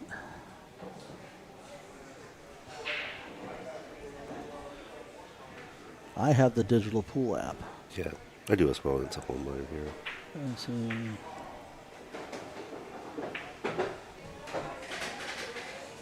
Okay, let's go here to the tournament bracket. Alright. Now, I'm not sure if it is actually going to show me. Well, once they populate the match, it does show the table number once they enter it, because that's how they send the message to the players.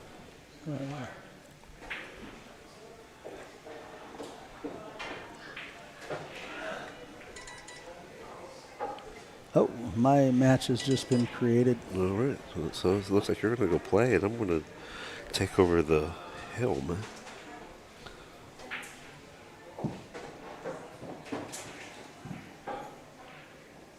Yeah, they have not created a table 12 match yet, but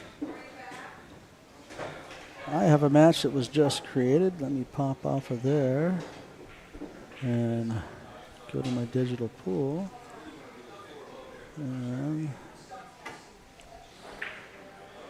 hop in there and see where I'm playing at here. Okay, this is not showing me what table I'm playing on. It's in your text message. Huh? It's in your text message that was sent to you. I'm playing right You're here. on table 12. I am playing on the stream table. Well, there we have it. All right, I'm going to give up the lead chair to Greg Jensen here, and I guess you guys get to watch me play.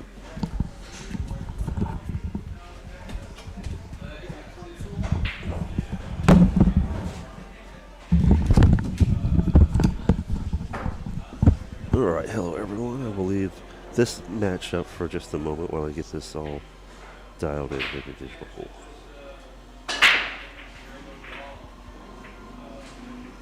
There's two tables that I'm streaming, or that we're streaming. We have the table 12, which is the main one, and table 11, that's the backup table.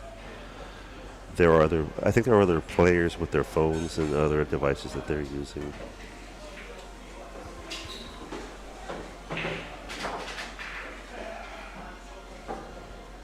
It's really difficult to set up more than one stream table here because nothing that we have is protected, so every day we have to set the stream up and take it down.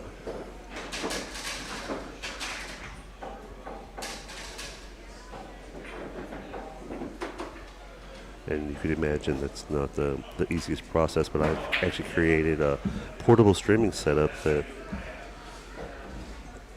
I can break down and put up pretty quickly.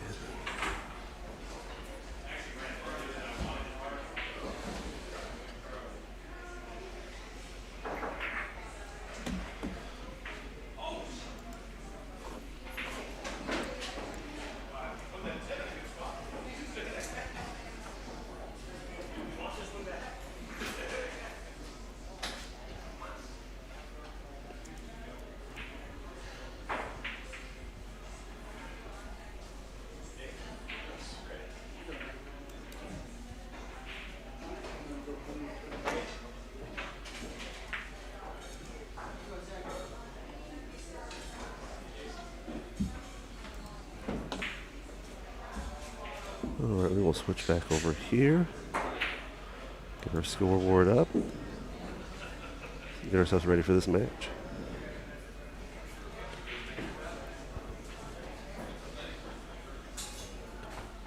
Let's make sure we've got these gentlemen's names spelled correctly and all that does look good. While they're getting ready, talk about a couple things here. There's Q raffle going on today. Or across, I think, the next 2 days with Roger Petit. If you're here, you can see this. And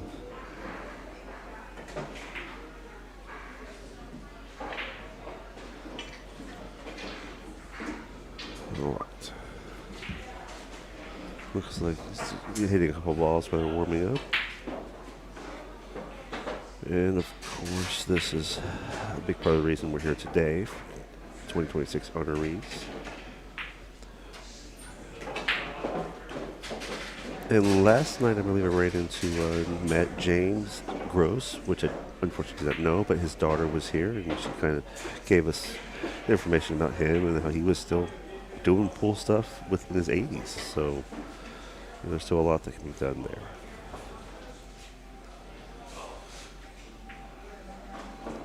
Of course, we had the previous winners.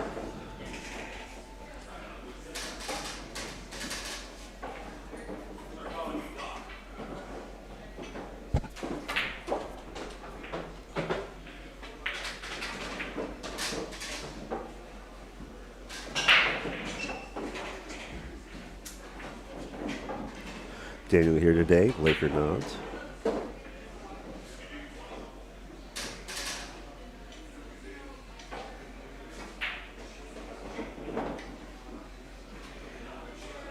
Victor Delaney and Eve, met both of them. They're very good players and good people to be around.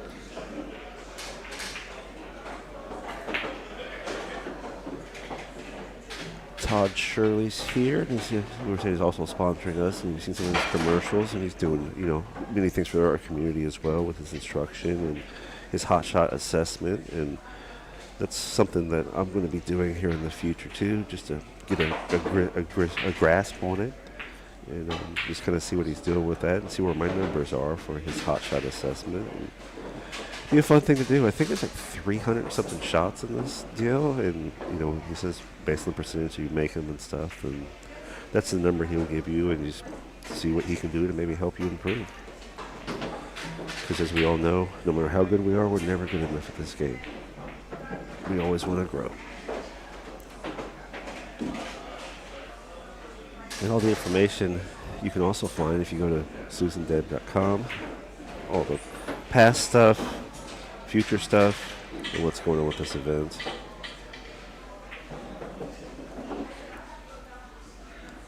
And of course the bounties. Be really interested to see if anyone gets this. You know what? I didn't ask those. If they play each other, does the other player get the bounty? Because that would be an interesting concept. Alright, so Jason Fick is making his way back here now. Getting ready to play as Ray. He's been warming up a little bit at the table.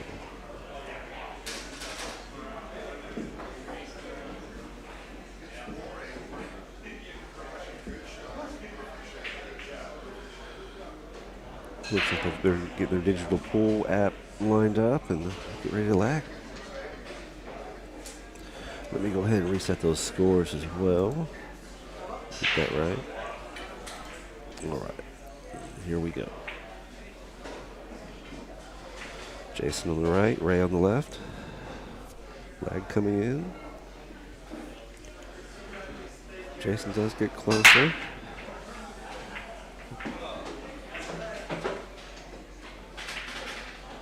Got about a 60-point difference between these two players as well. Interested to see how much that comes into play.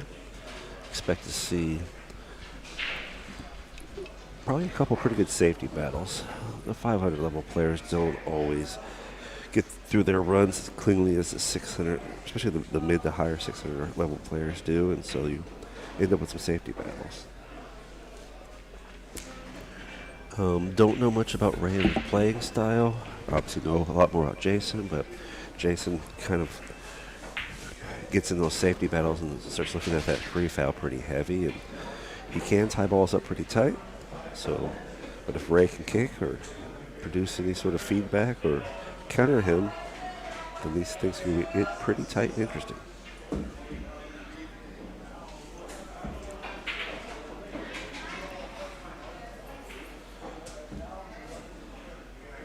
alternate break, as I think you all know. But anyone else that's tuning in later on or whatever, that no one can run away with it by keeping the break and keeping control.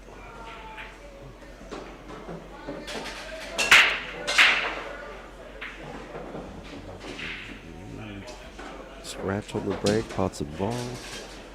The 1 and the 8 though are a little bit tied up, so expect Ray to go for a safety right out the gate here. But he might surprise us.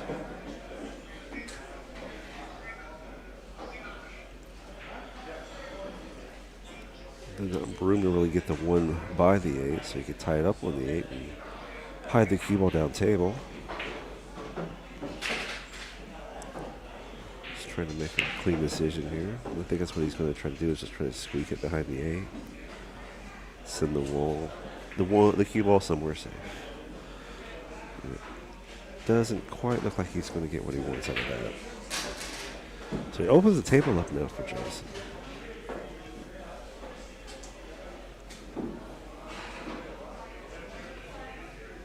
Jason just kind of really having to deal with, I believe, what's either the 2 or the 4 ball. I think it's the 2 ball, the one right here. So we'll see his shape to thin that in more than likely or bank it.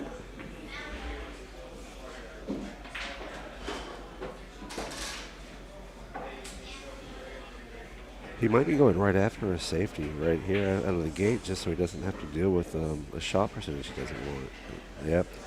And that's what I'm talking about, what Jason does well. I've developed a very short break jump shot with a specialty jump cue that I got from Scott Ratio to deal with this if he doesn't get it tight. So he's worked very hard to get these tight to keep me from doing that. That's a great hit, but leaks out the shot, and this is what Jason wanted to get off of such a tight safety. And we'll table from here.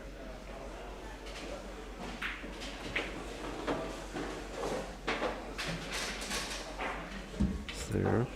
That off-color 4 ball down table.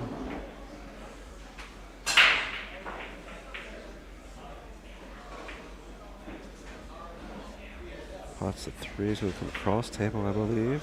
Just keep the speed right to keep some angle. Don't hit that too straight.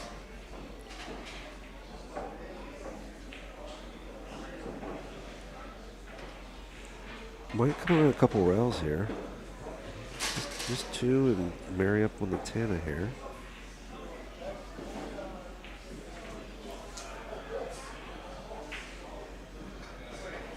I don't think he likes that.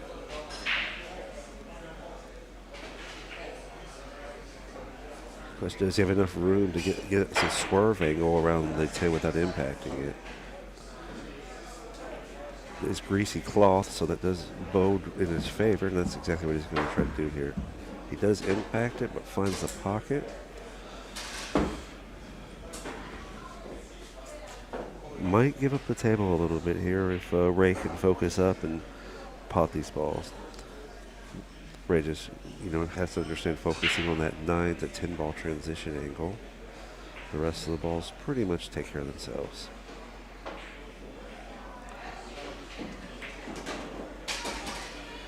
Lets it loose a little bit, thins it out, but still will just pot just the same and come down table 1 rail out for shape on the 8. He can go 2 rails if he so desires, I guess. A little bit inside spin there, catches. A little straight on the 8, so you're going to probably put some power on this thing now. Just going to maintain cue ball control at this point. Wanted more than this.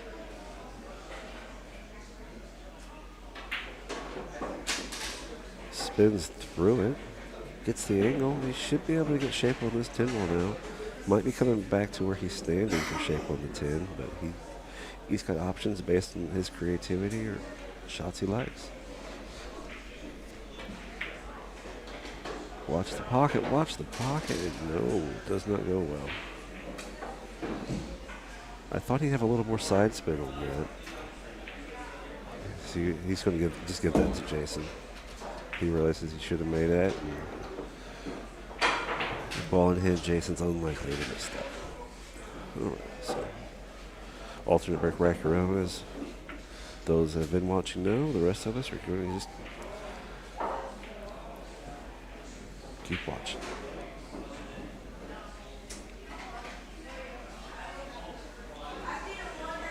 All right, let's see what Ray's break looks like here on the screen. Rooting for Ray. I'm always the champion for whoever's at the table. I'm not picking sides. All right, Ray, get that break working. Give Jason something to think about.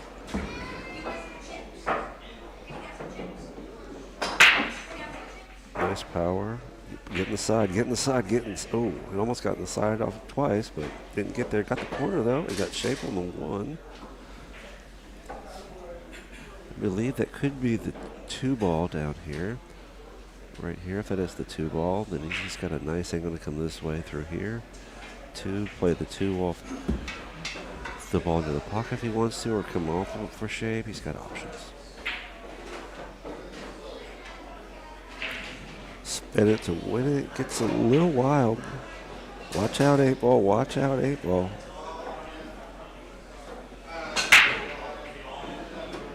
Maybe that was the 4-ball and just going for the 3. I see. Okay.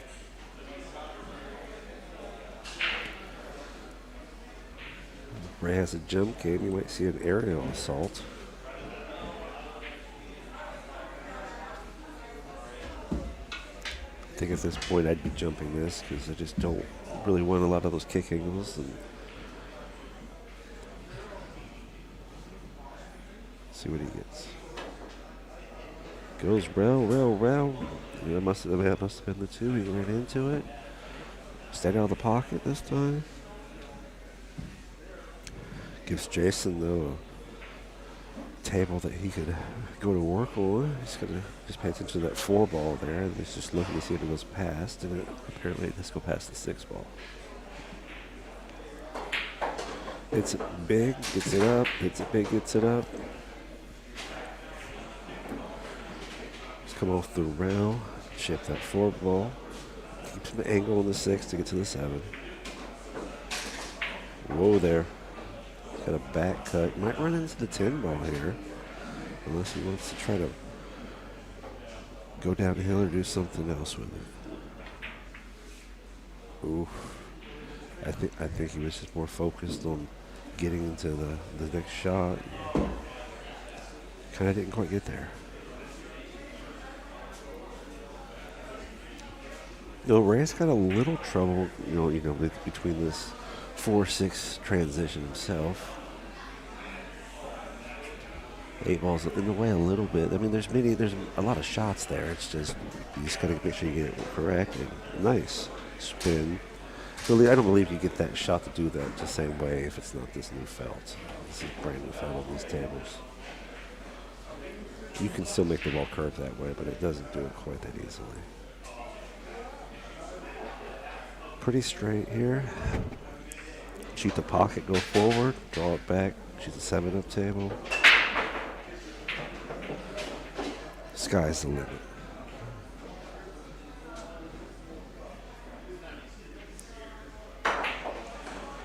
Watch it.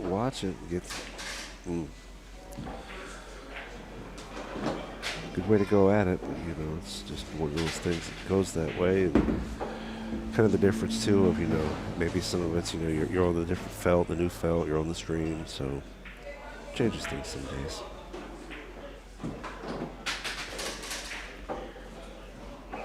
So Jason wants to hit this 8-ball to shape the 9. He's trying to kind of stop shot the 9 and put the 10 in the corner, really. No, got the angle for that, though. We got ourselves a back cut. See what Jason likes here.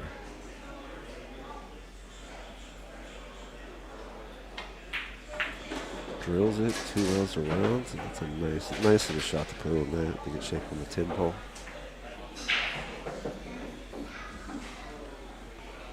Jason going to take his time, make sure he just has the the shot figured out. There's also another player on the other table shooting. Sean Lewis shooting on the other table. Jason's got room now. And he drops the table.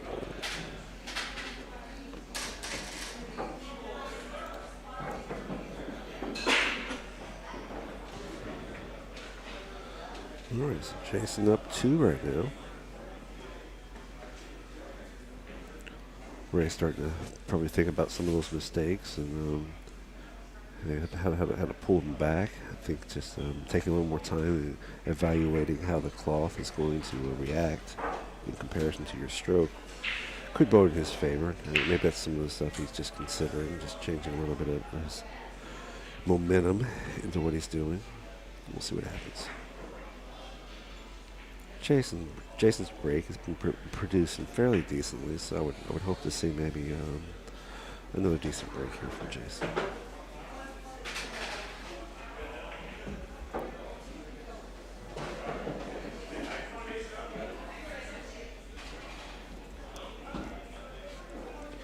Jason usually coming a little more with the center break here, whereas I know myself, center to off angle, but I've been working with the Shane Van Boning break. We pop the 2 balls in the side pockets and then try to shut the 1 down table.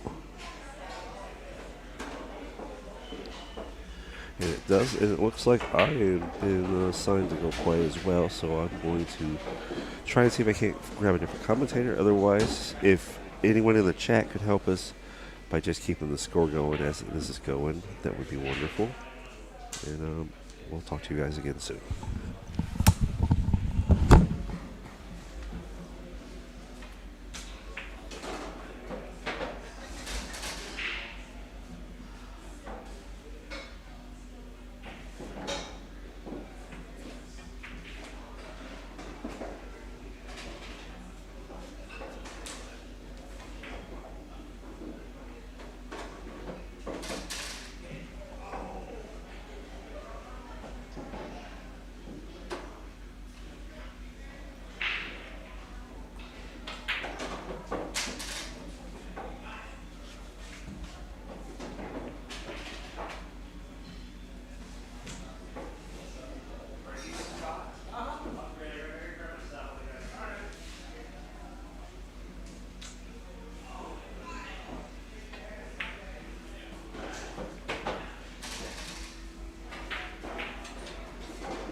Universe telling me I need to get past this level. Score? 6-3.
thank you guys for kind of helping this thing going where it is here.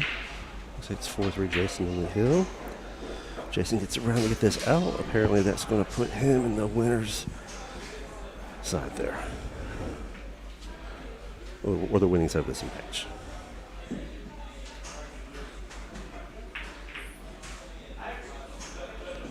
So just send the 9 down. See if he holds it. It comes across the table. Across the table. A little out of alignment. Manageable.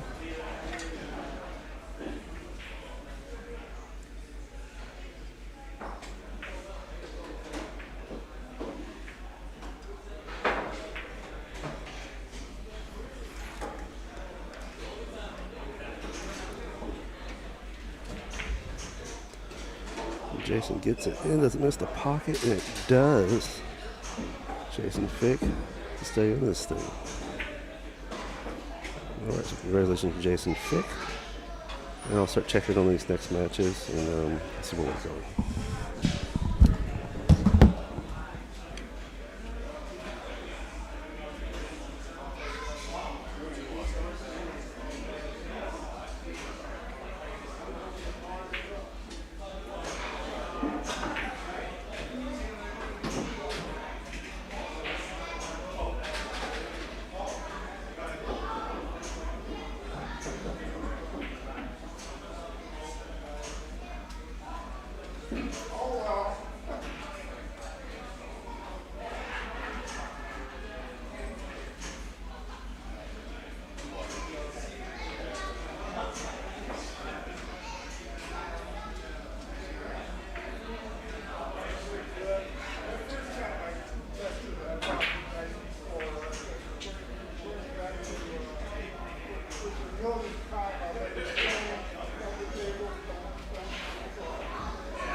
Okay, oh, Jason Fick back in the mic.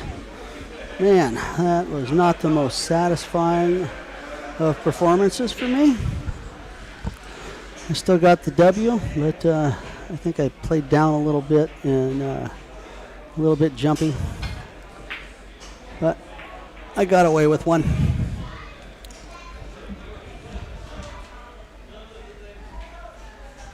Thank you, honey. I appreciate it. Greg lost his match 5-3.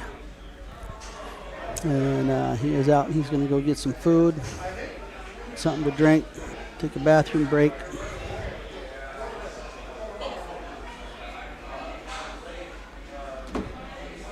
And I will figure out who is coming up next here real soon.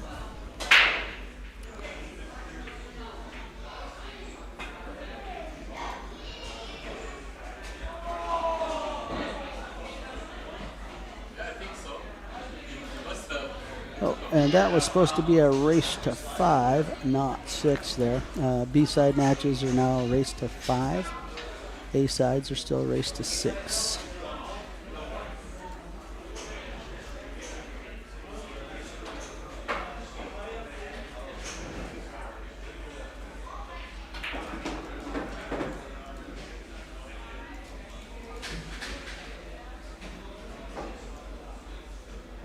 Okay.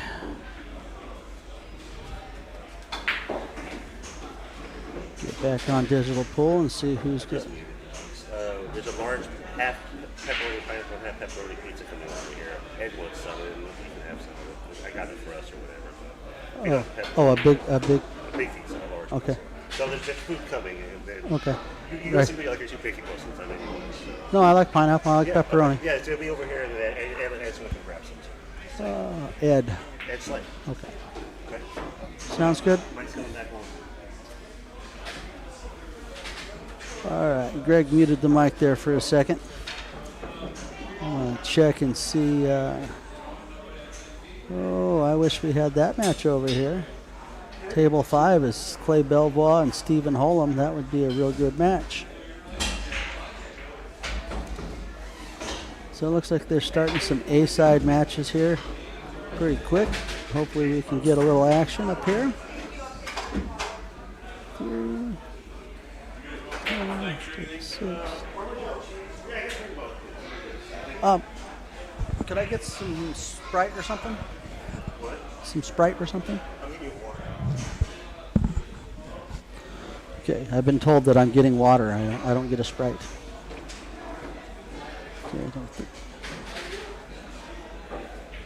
Okay, so we should be getting a table assignment here pretty soon.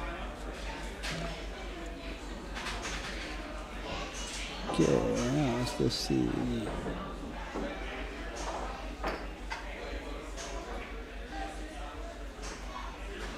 Let me search out here, find table 11 on our deal here. So we have Joe Town. There we go. Ben DeWan and Joe Town are playing on our alternate table. Let me go down here, put that off, go to our table 2 camera.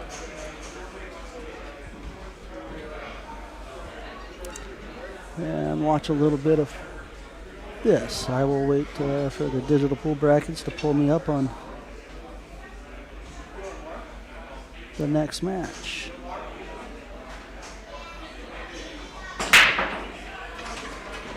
Right. Ben DeWan with a pretty solid break. Gonna get a good look at the 1 ball here. I am not sure what their score is. Let me check.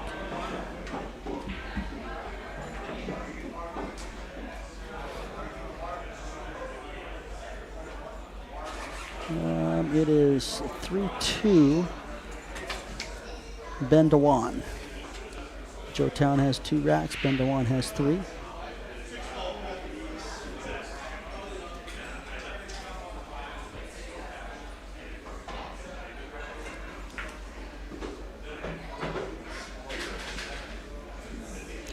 Ben come over a little bit off angle on the 2.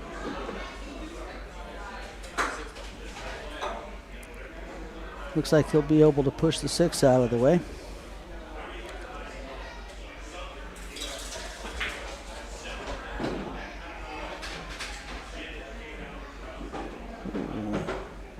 Update on the Clay Belvoir Stephen Holm match. Clay Belvoir is up 1-0.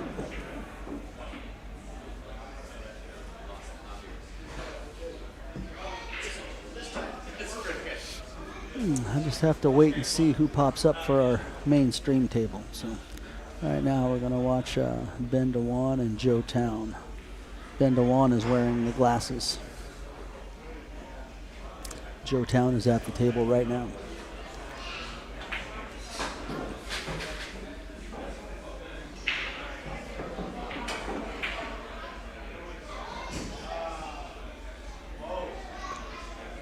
Joe has a pretty good straightforward little run going here. All right. I cannot change the camera angle on view on this table. We just have a side webcam up here for this table. Yeah. Joe makes a pretty good shot. Oh, overcooked it a little bit.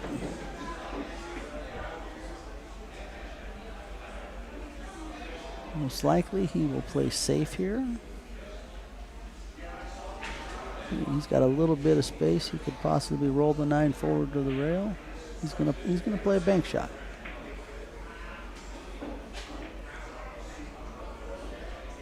All right. Can everyone hear me out there? Val, if you're watching, is my mic visible here? Sounds like it.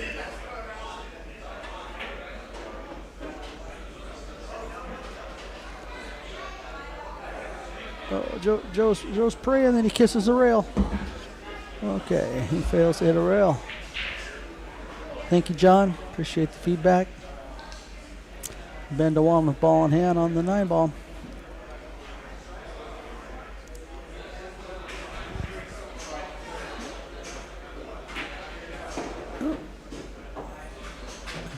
guys have the match scored in front of me at 4-2.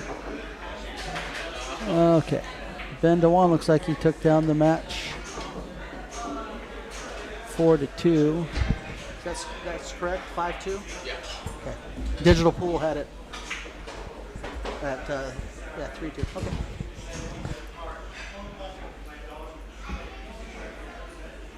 All right. Ben Day-1 wins the match 5-2 over Joe Town.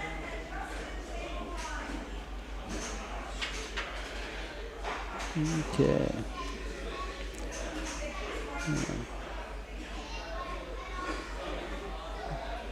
I'm hoping we get to see an A-side match coming up here. We should have some good action. One of the matches coming up, Eddie Mataya and Sean Lewis are going to be playing each other. David Berzanuds, that's George and Dave out of the Golden Fleece, and he's playing Pavel Ustinov. Cindy Sleva will be playing Chandler Dekotau. Stan Tarango will be playing Bruce Willett. Good job, Bruce, coming in to the third winners round. Good job, buddy. Gerald O'Connor is waiting for Nick Oldham and Shushing Chow to finish their match. We have Joe Spence will be playing Francis So.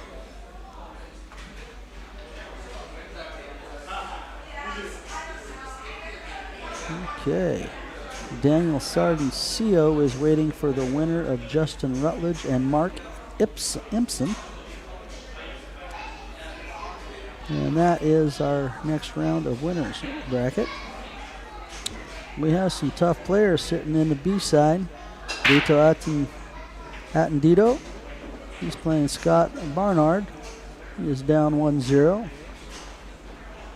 Chad Raswick is playing Vincel Propose. Okay, and that is updated in the B-side bracket there. Now, let's go back and shut off camera 2. Go back to here. I am still waiting for some players to come up on our table. So hang on just a second. Would you check and see who we got coming up next here? I wouldn't mind getting Sean Lewis and Eddie Mataya. Have to wait till digital pops it? Yeah, so it'll pop it in digital. Okay. I'm going to wait for food and then after you, I'll go back. Okay, what, are you ordering food? Huh? You're ordering your own food? No, I ordered. Okay, all right. Got you. Joe, are you taking off, man?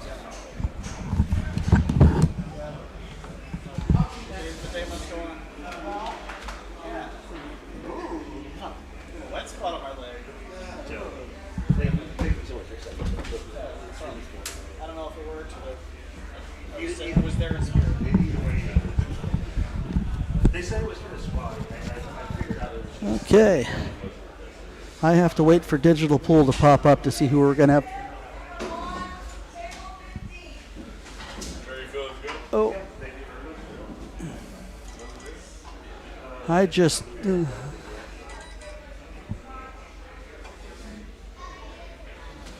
Okay, here I am back. I just got called up to play, I think. Let me go check out down here. Yes, I'm playing on table 15. I'm playing a Monsunar.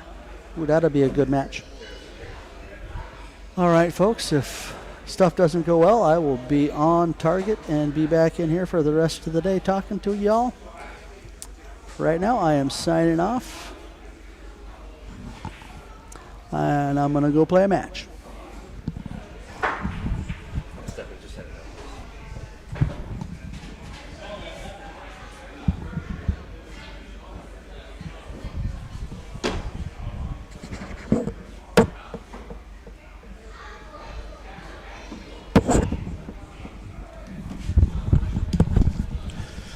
right, well, it looks like Jason Fick has been called to the helm.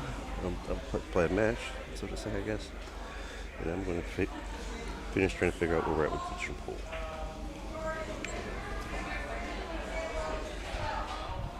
Looks like Jason got his last match. I did not, so I am now out of the open. I had some opportunities.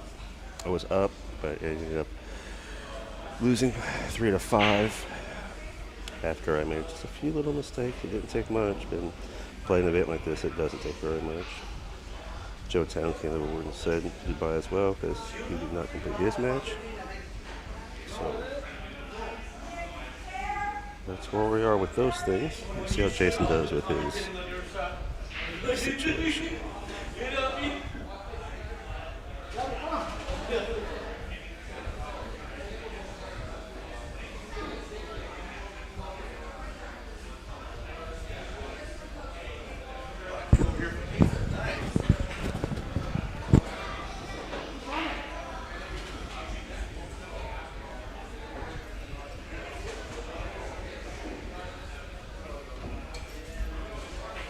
I think we're still waiting for some of these matches to populate here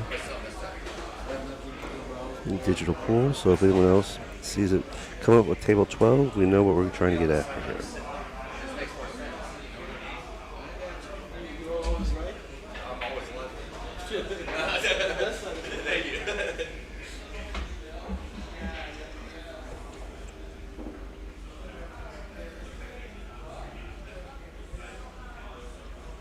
Not quite sure who's up on the stream yet. It has not auto-populated in digital pool, so we're still waiting for that information.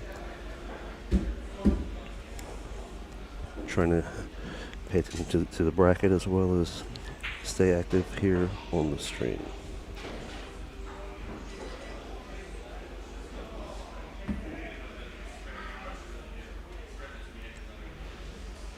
Might have to just wait and see which players show up, and maybe they'll give us the information faster. Oh, here we go. It looks like we have Scott Walton and Jordan Henriksen, if I'm saying that correctly. So. Shut that down in front of me, Eric.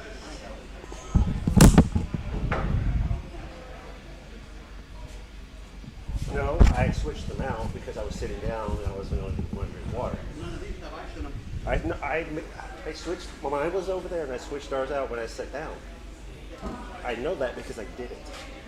Because my memory was and I did that because I moved yours over there.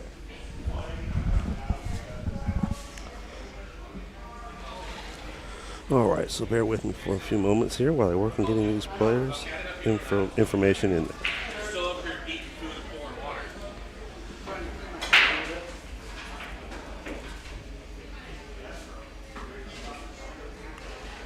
So we'll wish Jason Fick fair seas in his match, and as well as his opponent. Hopefully the bowls roll tight enough that they both get a really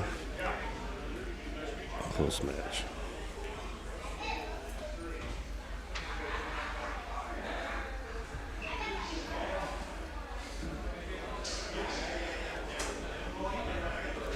These two players are pretty evenly matched here on there.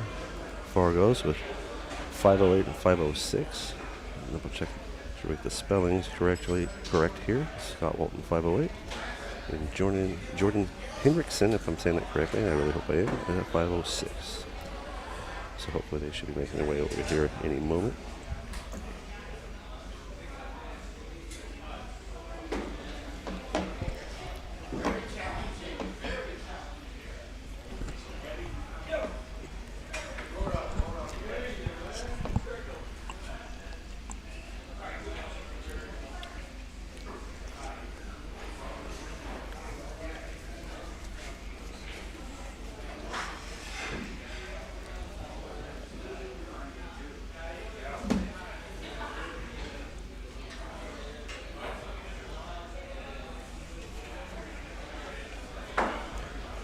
All right, so as these two players come over here, hey, that's the player that just did some work on me. I just played Scott Walton, and he's the one that I was up on him. I was poised to potentially do pretty well, and I made just 3 mistakes, and that was enough for him to come back and take it from me.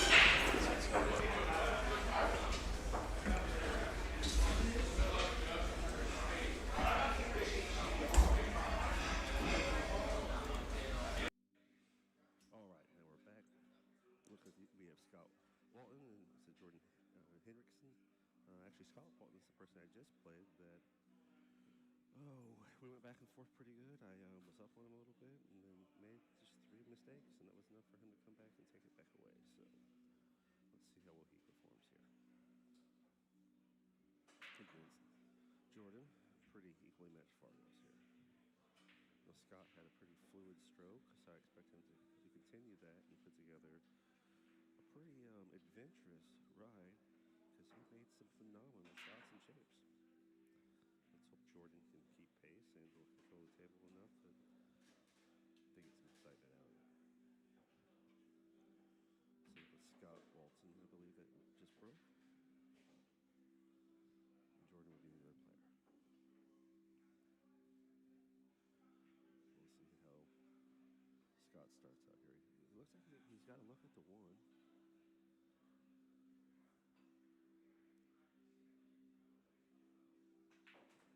What shape he can get here to keep working on the rack. Solves for the 2. A little bit of work to the 3.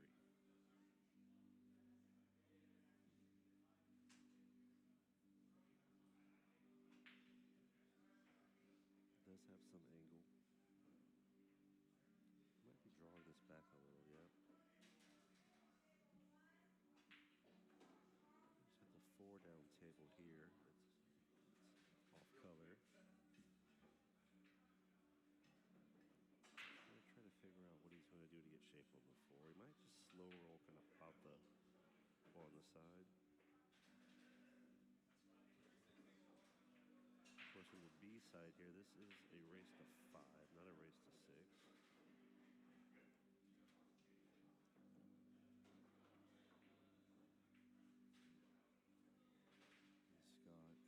Scott is at the table now.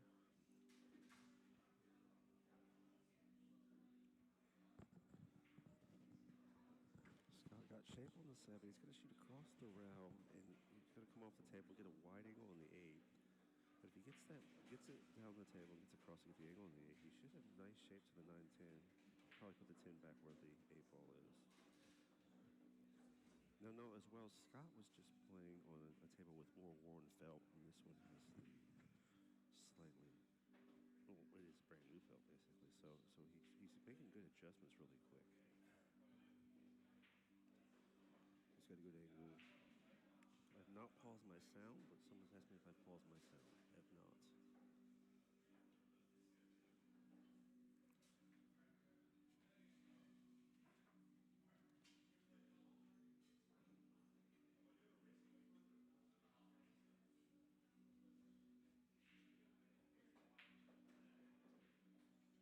Alright, so we gotta try to figure out some more audio stuff here.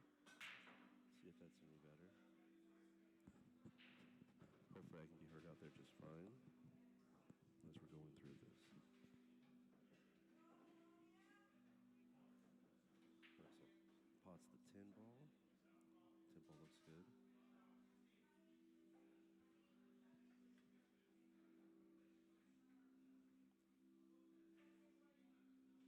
Alright, so alternating break. And now we have Jordan at the table to do his break.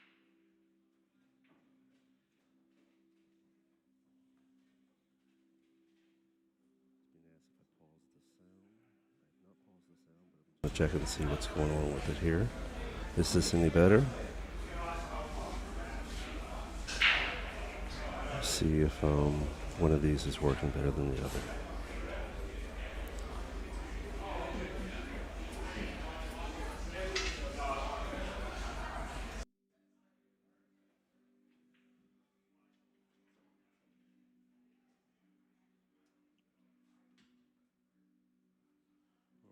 Jordan's at the table to break now.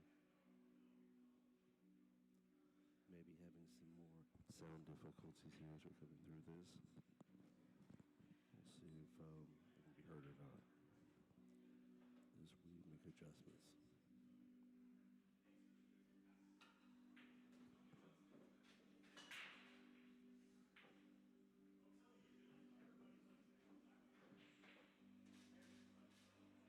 Alright, just go through here and continue to work on what we have in front of us.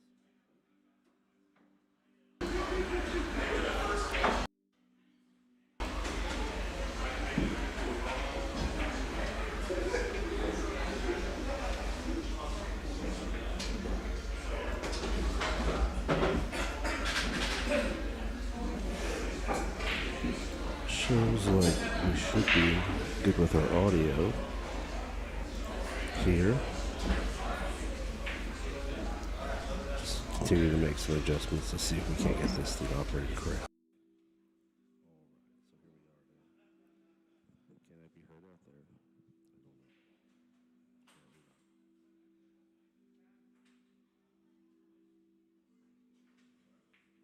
not. Alright, so double check some of our connections here. Make sure we get all that lined up as we should be able to be heard now. Everything looks as it should.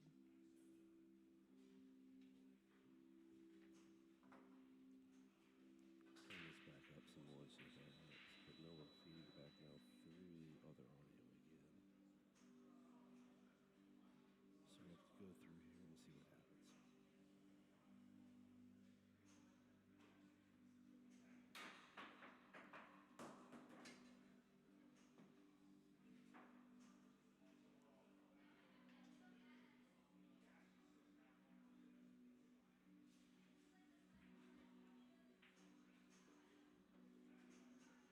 Hopefully maybe I can be heard again now. Unknown if I can be heard. Seems like maybe not.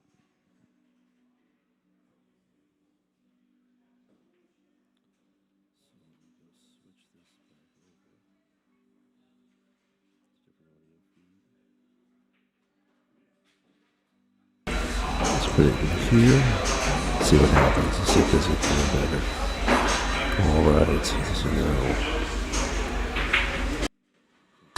put this one in. This is getting better. Make this one better. See if that audio can be heard any better. Can you hear me now? Okay. So potentially now I can be heard. Alright. We'll keep working through these issues. No, she says no, she doesn't. Okay.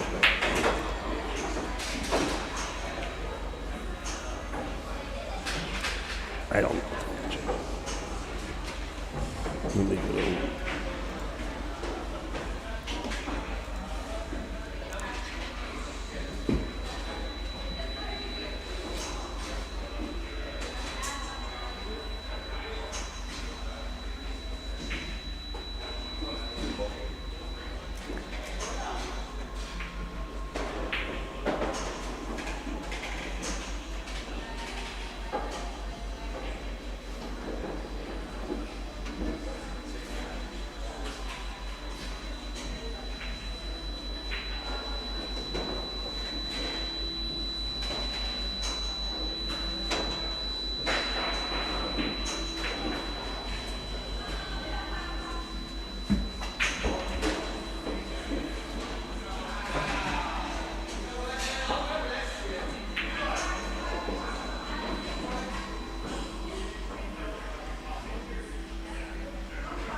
Yep, what? Yeah, you can hear me or you cannot hear me.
All right, is this any better? Are we picking up audio now? Okay, so now you can hear me fine. Wonderful. It sounds better over here now too. So I think we're finding the reconnection here.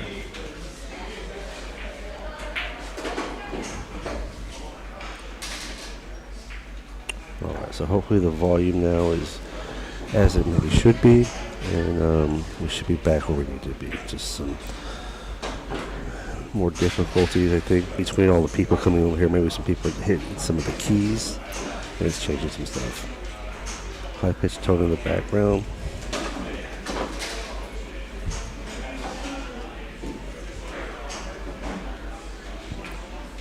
Let me go check some other stuff out here.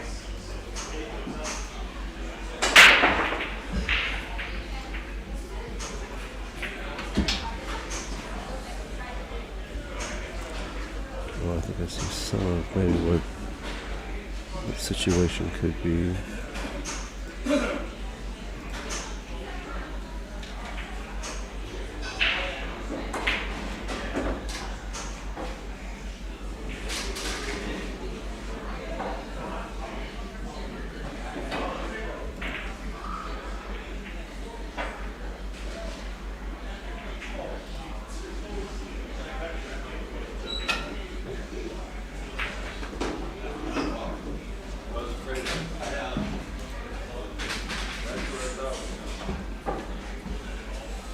See if that cleans up at all.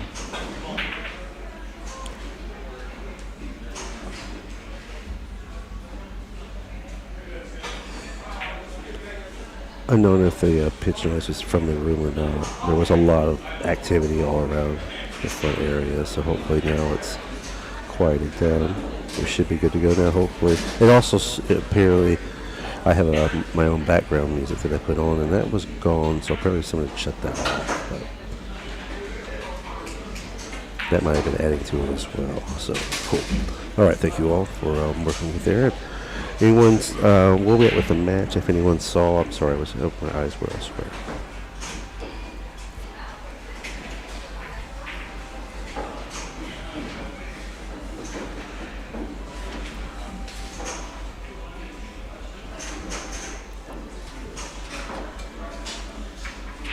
All right, thank you very much, pal. Yeah, typically I can check it myself with my phone because I listen to my phone and make adjustments, but I can't do all three. Be on the mic and the phone. All right, so Scott Walton at the table to break. Let's see if I can see the score here. Looks like it might be 1-1, so race to 5. So now it's a race to 4 between these two gentlemen.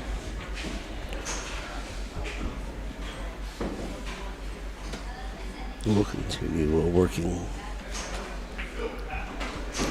the rest of it. So Walton coming in with a side break.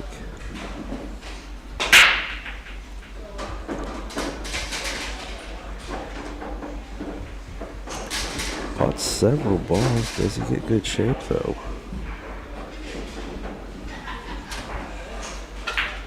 And a 6-7 combo. A couple other things off. Up and over as well.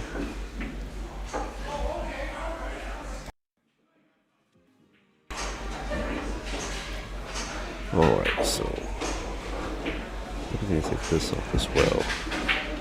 Maybe that'll help with the thing, with what's going on. Alright, I think I might have figured out part of what the problem is. People are clicking on a different item, and it's causing monitoring to cross over. Okay. Hopefully now I've got this audio situation resolved, and we won't have audio crossing over like we have been.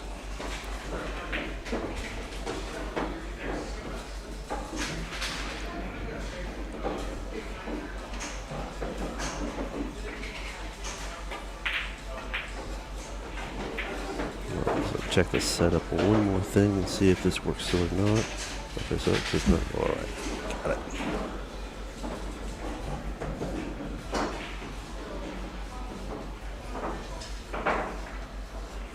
Alright, so Jordan now I believe is at the table. Yep, after Scott's attempt there.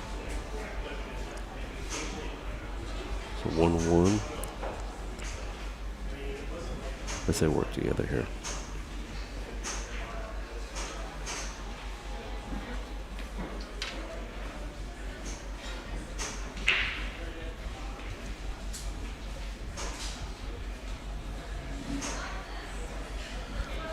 Looking at the angle here, just probably trying to get a feel for it and figuring how he's going to get down table.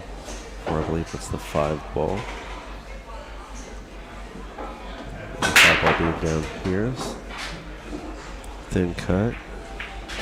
Trying to work his way through it. A little bit of bobble in the stroke. I think he was just trying to. Maybe he was working on a safety there and it just didn't quite land.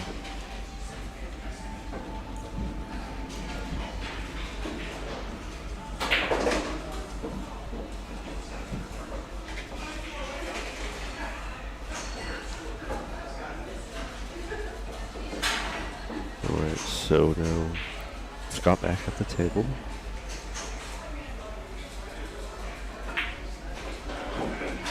We're going to go to check on a couple more things here with the audio as he's working through that. Oh, I know, so that's fine. All right.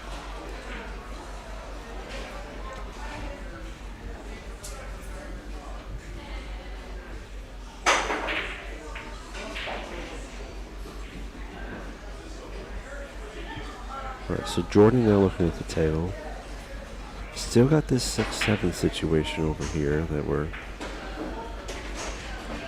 It's not really too much of a situation because you can play the 6 into the 7, but... You almost maybe don't want to disrupt those balls, but he's going to have to try to maybe come back around the backside and get shape on the 5 ball.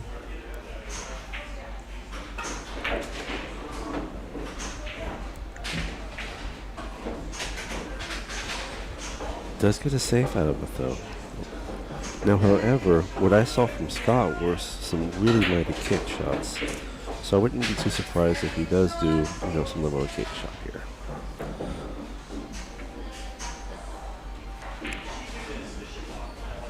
So Scott's looking at it, going to get some measurements on it.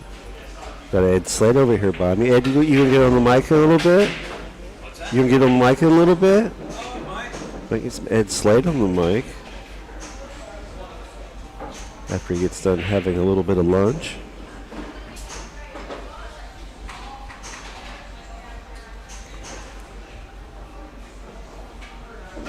Oh, I think he's going to get his jump cue here. Yeah, and that's exactly what's happening. So he's going to go airborne.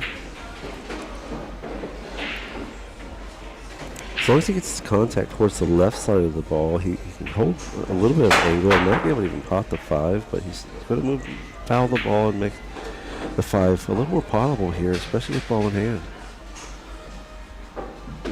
So Jordan has a pretty solid setup in front of it here to attempt a run out. And we put the 5 up in the corner.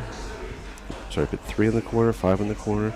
Maybe try to come around the table if you want to combo the 6-7, but maybe you want to leave the 7 where it's at and actually shoot the 6 long so you can use that 7 ball to shape that 8. That's exactly what I would like to do here. Because you can keep the angle and know the angle on the 7 ball versus if you go after the 6-7 combo, you might pot the 6 ball, not have that key ball at all anymore, and or throw the 6 ball to an odd angle. So just take a long shot and then use the known 7 ball. It's not what he's opting to do here, and we'll see how well he gets this to work out for him.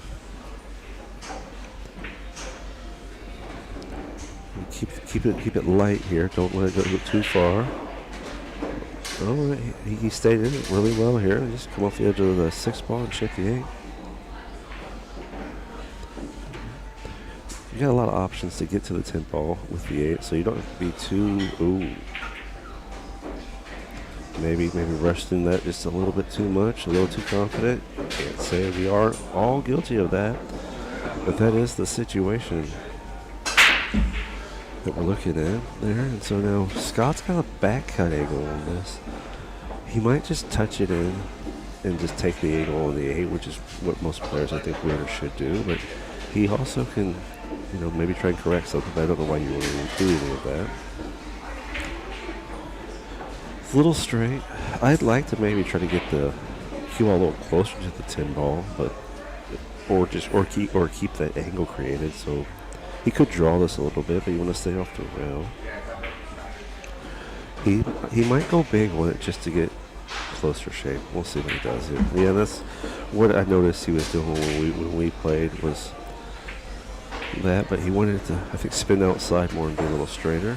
But this is not a bad angle to shoot this ball out. You just gotta make sure you just hit it a little thinner, but not too thin. Maintain cue ball speed control. Just take your time and just finish the shot well. Stay down, make sure it gets to the back of the pocket.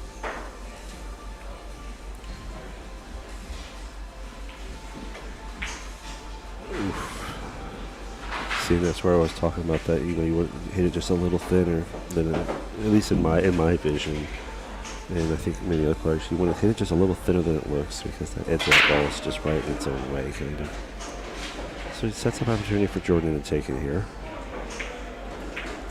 But with diamond table, you never know. You come up a little short on that stroke, and you might bobble that in the pocket. So while these gentlemen are whacking, give you guys a look at the Todd Shirley deal and everything he's working over there. I'll be back on the mic in just a minute.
All right, we are back.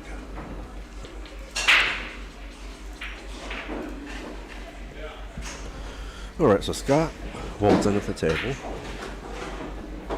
Down one rack. Kind of got that one ball hidden a little bit. Might be able to swerve. Expect him to catch just the edge of it. Maybe get a safety out of it. Oh no, I guess he could see enough of the pot. All right, so comp shot it is then.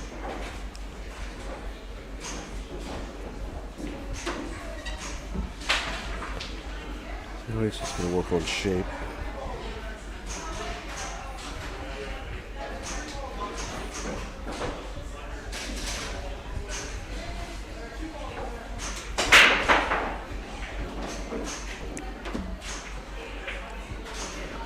Alright, so back cut the 2 ball? Well, the bank shot, is it the 2 or the 4?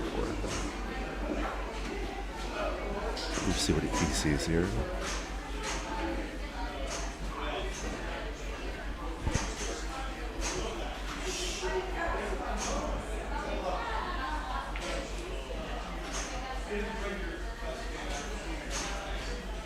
Yeah, that is what he's going to go for. He's going to get shaped to the 4 ball over here. Great attempt at getting shape, but did not pocket the ball. So.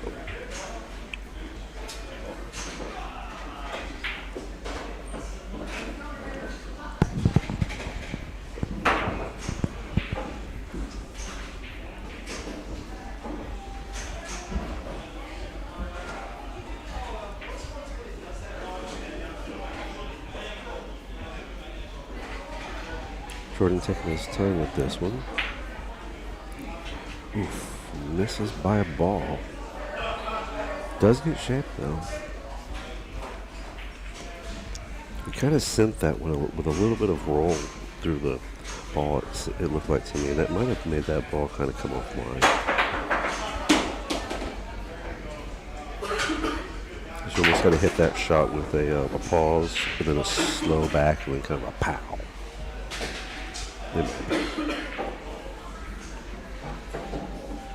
Doesn't necessarily have to be a hard pow, it just has to be enough pow that the ball drives to the pocket.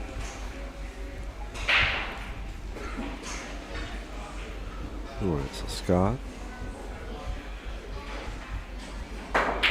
Looking to put another one on there. Really sent it to the pocket though.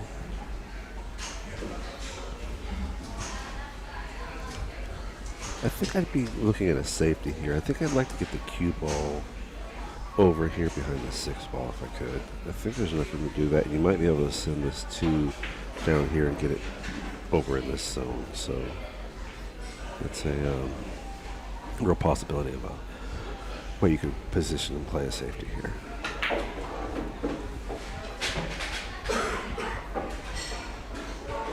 And if you miss the speed of the cue ball but still get the speed on the 4, you might still hide the 4 enough to get away with a leak out even.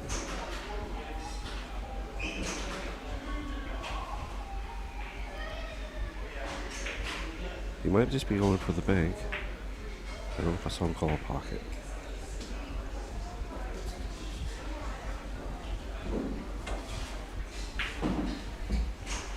Comes into the side.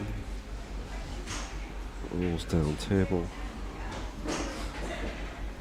Really just opens up a shot and potentially the table here for Scott. I think with a little bit of focus and taking your time between these ball transitions, he's got a good chance here to finish this rack. He's just got to get up above the 6 ball after the 4, which isn't very challenging to do.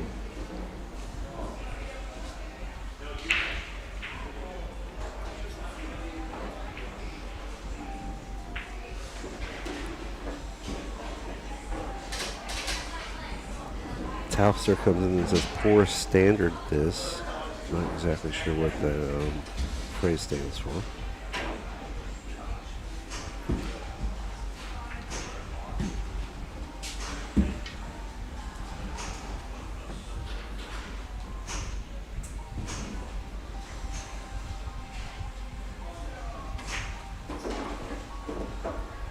He does get a table to the 6 ball. That's exactly what he was looking for.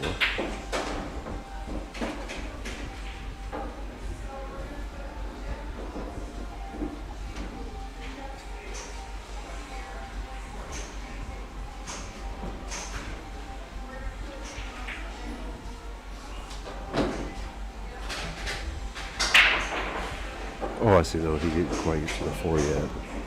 Goes to the 4. Doesn't make the 4 and gives it back.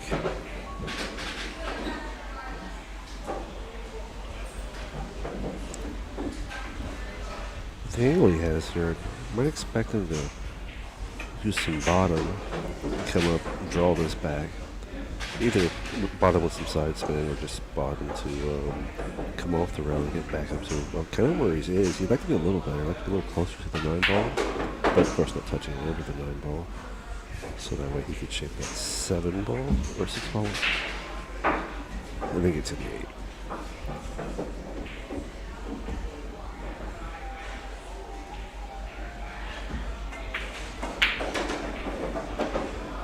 Rolling up, and he has created himself a bank shot. Yep, he points that to the bank.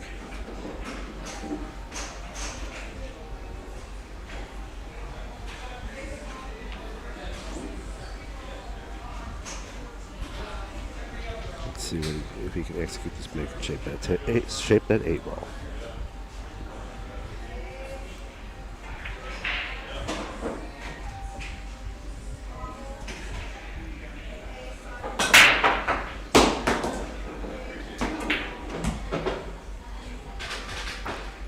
A little bit of a move coming through the end of the stroke, and that might have caused that ball to steer to the outside some. But he had the right idea.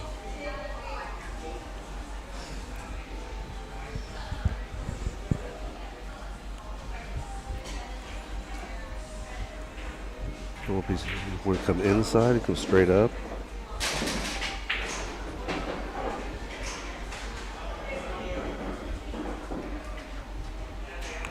And he's got a little bit of angle on the 8 to the 9.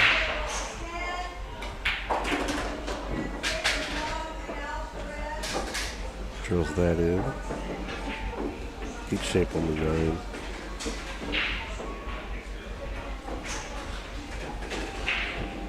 He might just draw this back a little, put the 10 in the corner pocket.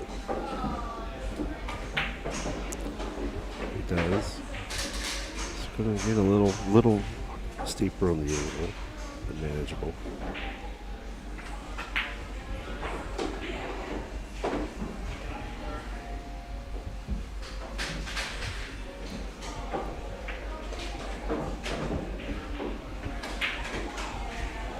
This isn't wide. It's going to leave it right there. Oh, all the way in the pocket. This actually kind of goes in his favor in a way, because now it's pretty straight on shot that Jordan has to attempt here.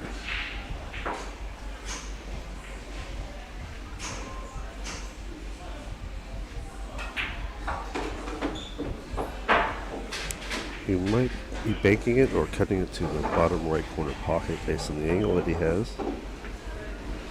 I've seen him call a pocket. I think he just pointed towards the bank shot.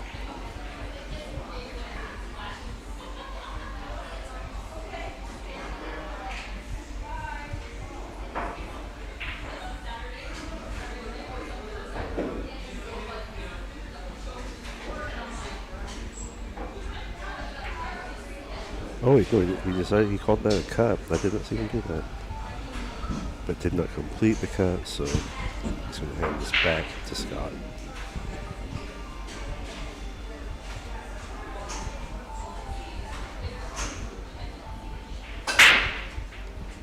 It's a fairly manageable angle. I would think Scott should be able to handle this. And is that still considered an option? Ooh, you know what? I do not know the answer to that question. I will have to ask that around and see if I can get clarification on that. Matter of fact, while they're racking, I'm going to get answers to that question if I can, just because I don't even know. That's a great question. What might be the question of the day? Be back in just a moment.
All right, consensus is yes, it is an option, and it's a terrible place to be in, but it is an option because there was no scratch, just a ill-pocketed ball, and the right ball was hit. So, yeah, I think I might have.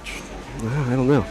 It'd be a tough call whether you're going to go for that or get that back, but yeah, that is an option. So now we all know. You don't see that come up very often in that manner.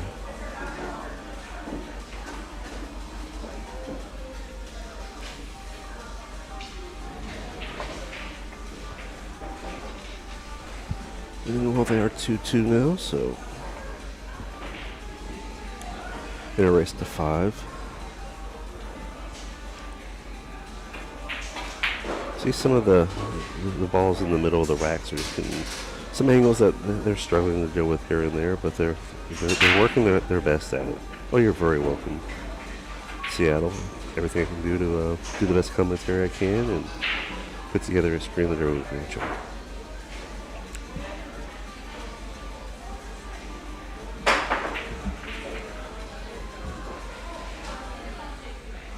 It's a 525 and under. It's the 525, not the 500.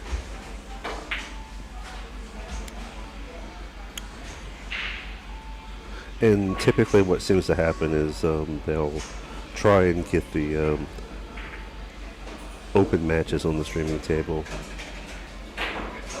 over the 525s, but some of the 525s end up over here too because the open matches are just already going or in between other locations, and so it kind of bounces around. Yes. Yes, and most of the players playing right now are doing both. Just like I'm doing both. Pretty much, like I said, most of the players that you're seeing that aren't under the 525 cap are doing both. And coming in here and competing against 650s and higher when you're not to that level yet, it can always be a challenge for the lower Fargo players. The difference, kind of, in my opinion, comes down to cue ball control at the stakes. A lot of the times, even there's more to it than that, but those are some of the fundamental basics.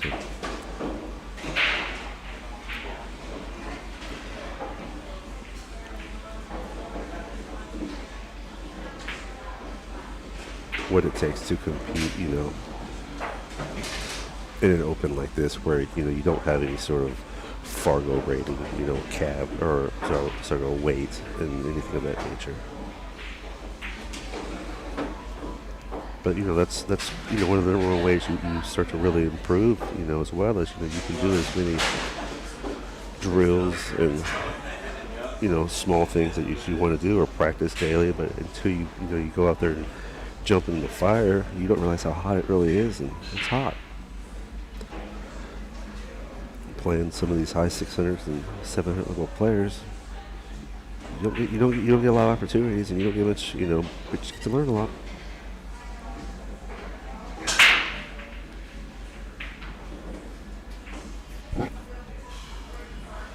And the wonderful thing, I don't know if it's this way all across the country, but certainly in the PW here, every one of these higher Fargo players will step up and give you pointers or tips or whatever. They'll just come up and say real quietly to respect, like, hey, what, I was watching, I saw you do this, or why'd you take this shot? And then they're like, you know what, maybe look at this other shot next time, because that's really going to give you better percentages or put you in a better place.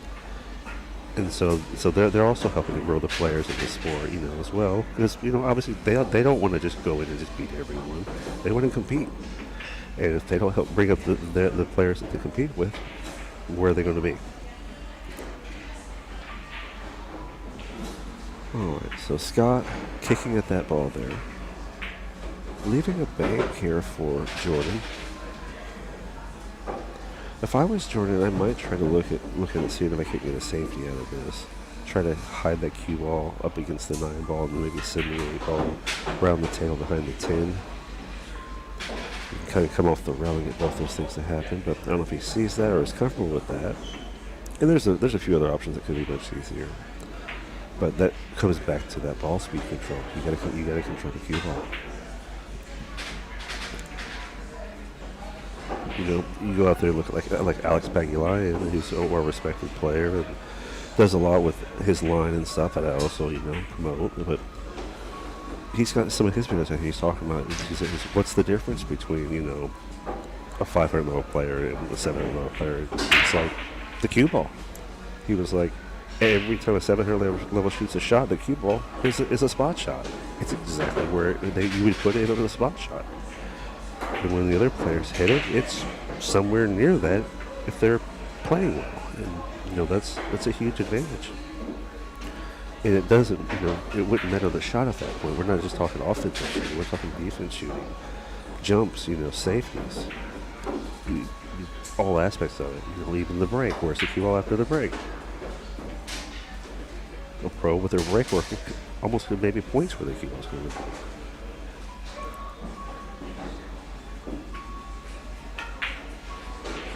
Anyway, so let themselves a manageable angle. So be careful not to let that 10 ball kind of bother his sort of sideline of the shot. Finish the stroke strong here. He might get shaped. He kicks out, kicks around. Keeps rolling. Keeps rolling. Tricky shot to the corner pocket here for Scott if he's going to go for that. He might go for the combo. And maybe that is the better. Oh yeah, that's going to be the problem there. Is he can't go to the corner very well because the rail's in the way. He's on the rail, so he definitely has to look at this combo. Spend some time looking at the shape on this 9 ball and how the cue ball is going to spin off of it in such a way and come to potentially the right side of the table. But potting the 10 ball is obviously the first thing he needs to accomplish. And kind of work where he has from there. He might be able to keep the 9 ball down to near that corner pocket as well after the carom shot, or combo, I should say.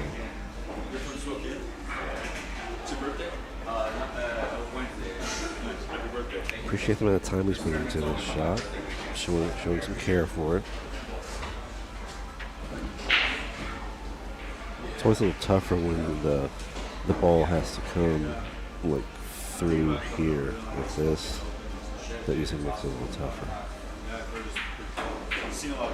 But it's still very manageable.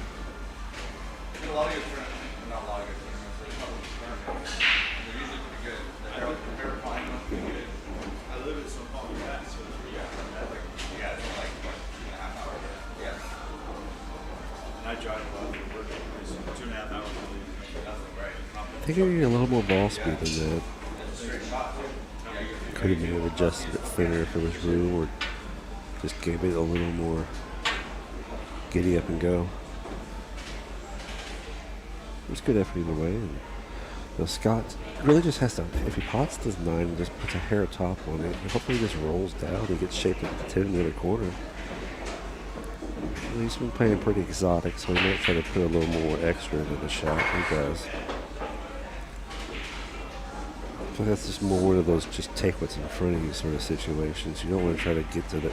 He was, I guess, trying to get to that side shot there, but if you can make the 9 in the one pocket, you can make the 10 in the other pocket, right?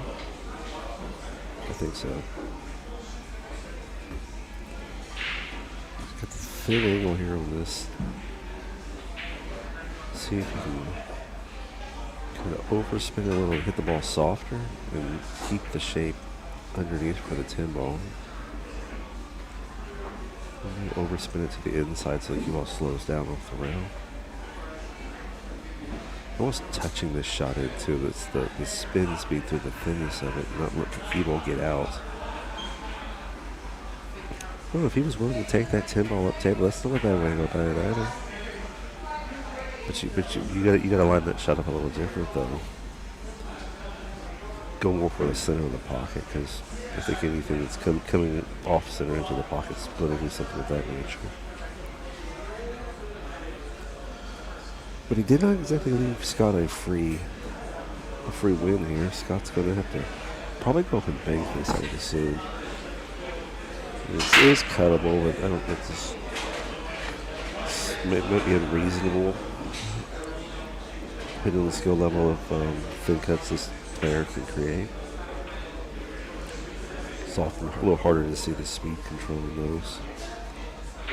And if you're setting this thin cut up to go for the 10 ball, you don't want to run into the 10 ball because, well, then you just got a random leave. It could get better, but often gets worse. He banks it. Probably a smart play for shape. Does he get a hide? He gets a hide out of it too. It looks like there might be enough room there for him to come off the rail, drop that 9 in. If we can do so, then he can roll around there and get after it. And he's going to try to just come off the edge of it. Speed control becomes a big factor here. Just gauging just the distance of that ball from the rail. It's almost like you place another ball beside it and then aim at that bit. Go just a little hair to the right of that ball and put a little inside spin on it so you can increase the speed.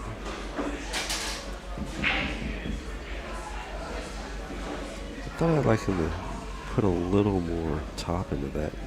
If you could reach that diamond up on the short rail though, near that pocket, you come 2 diamonds out and reshape that 10 ball. But that's a challenging touch shot, it really is. So I'm not surprised that we're sitting where we are. Just going to cut this. Certainly doable. I used to try to cut this with just a lot of top and hit it really soft. I just want the ball to leave. The object ball to leave the cue ball, and the cue ball not to bounce off of it, just start rolling its way forward a little bit. Like that.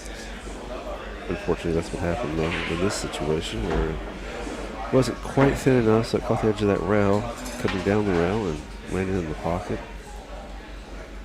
Just got to attempt here to pop this 10 ball. And he does.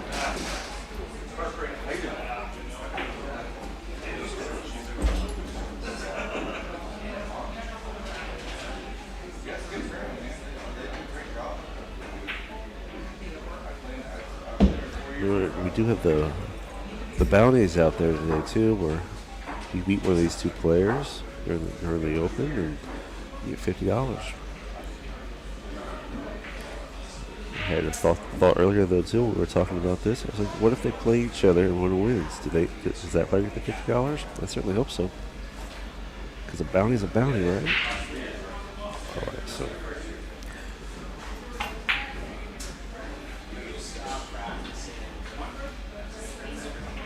And then after this match, just so everyone knows, we will end this stream and start a new one because of the time frame windows that the streams have. And we'll just pick up where we left off.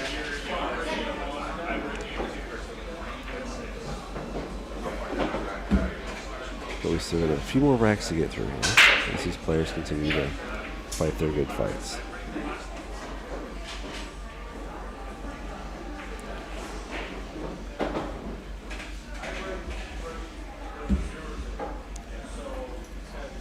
So they're having just a little bit of a discussion.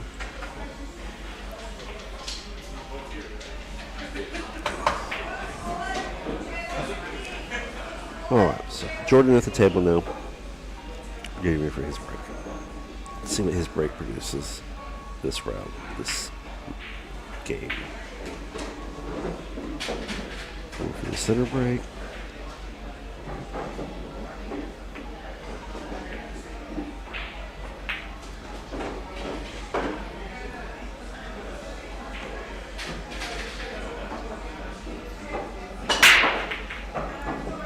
Smashes him well, drops the 9 ball.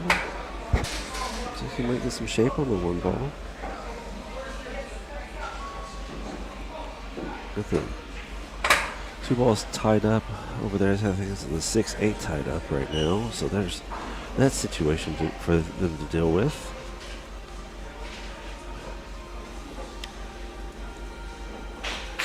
If the 1 doesn't go, which it might not, might be looking at and playing the 1 off of the 4 ball. So looking at shape of, I believe is the 2. That's the 2 there, not the 3. Let's see if he plays this off there. I think it looks like he's lined up to do so.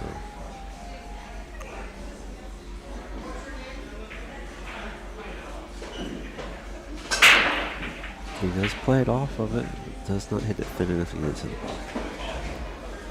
So, ties it up though, makes Scott's life less than favorable at the moment at least. Let's see some kind of safety Scott might deliver off of this shot.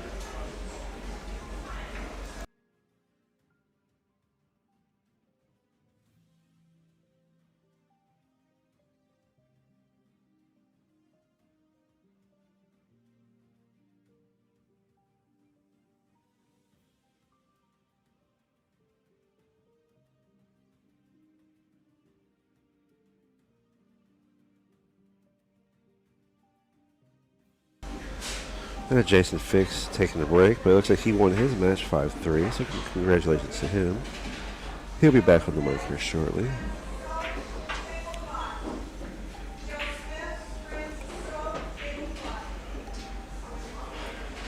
So Jordan at the table. Looks like Scott delivered a safety. He's stuck behind the edge, and I believe it's the 6 ball. Might want to try to kick at this 1 ball. Force it up the table the other way. Get the cue ball going the other way, but if he's got room to make it, maybe he likes trying to make it.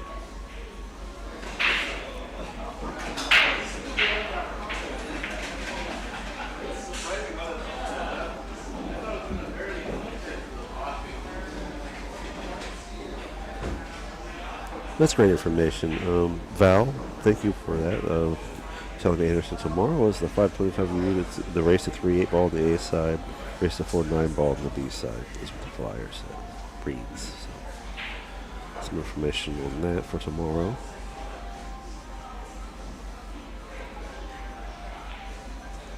So Scott at the table. He's got a nice look at the 1 ball. Shooting over the edge of the 4 ball, but it's very manageable. Something through the face of it and kick off the 8 ball.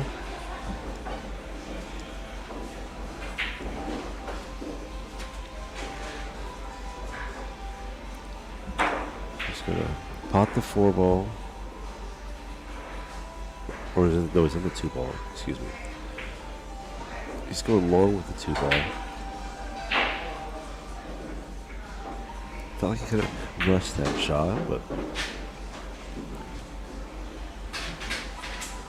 still kind of made a situation worse up over here on the table because tying these things closer like that doesn't help.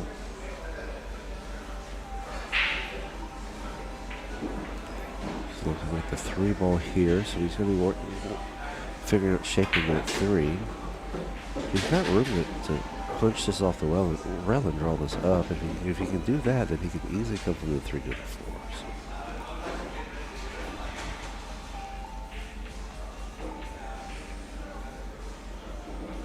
I think that's what he's attempting to do here. He's going to finish that stroke really well, and everything should be happy.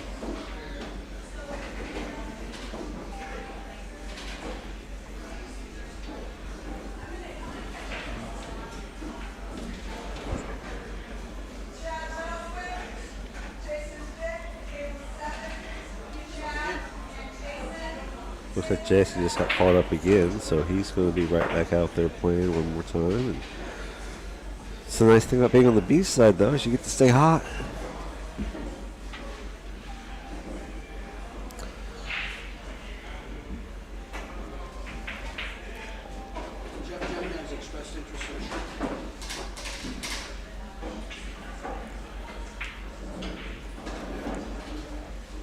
All right. So Scott stepping at the table again. 3 balls. Probably a jump shot now. The kicks are kind of funky.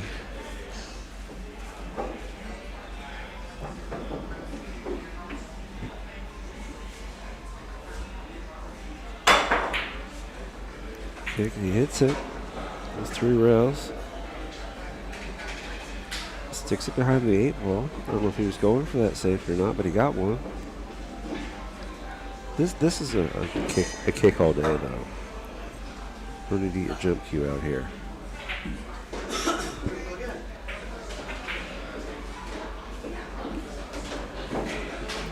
Oh, looks like maybe there's. Hold on one second. What? I assume. You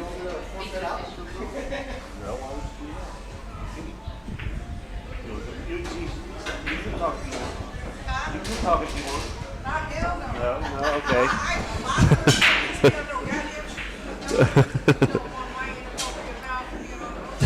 Secret came over and saying hi to everyone too. I told her she'd get on the mic. She's like, mm-mm. Okay. All right. Don't put me on the street. I'll face in front of the camera. Say hi. On the mic. All right. Well, thanks for saying hi, Secret. I'll see you around there in the tournament. I'm here all weekend. All right. All right. Bye. I just wanted to say hi. Yeah. Hello. Yeah. That is a little bit of a challenge there, Face Man. I assume that's who I think it is, but the name's different. But I'm not sure.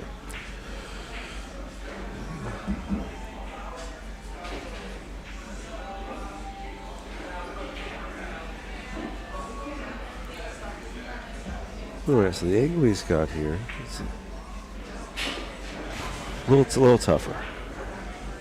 I believe he might be looking to pot the 7 ball with a combination shot here.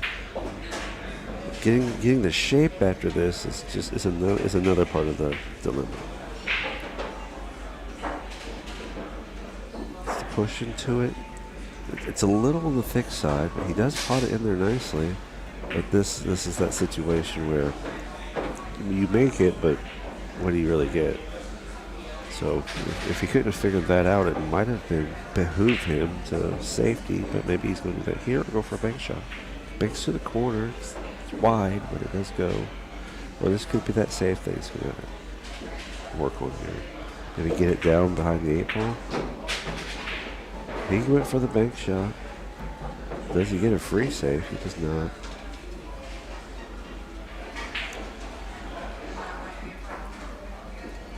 He leaves Scott a semi-challenging shot to get shaped with.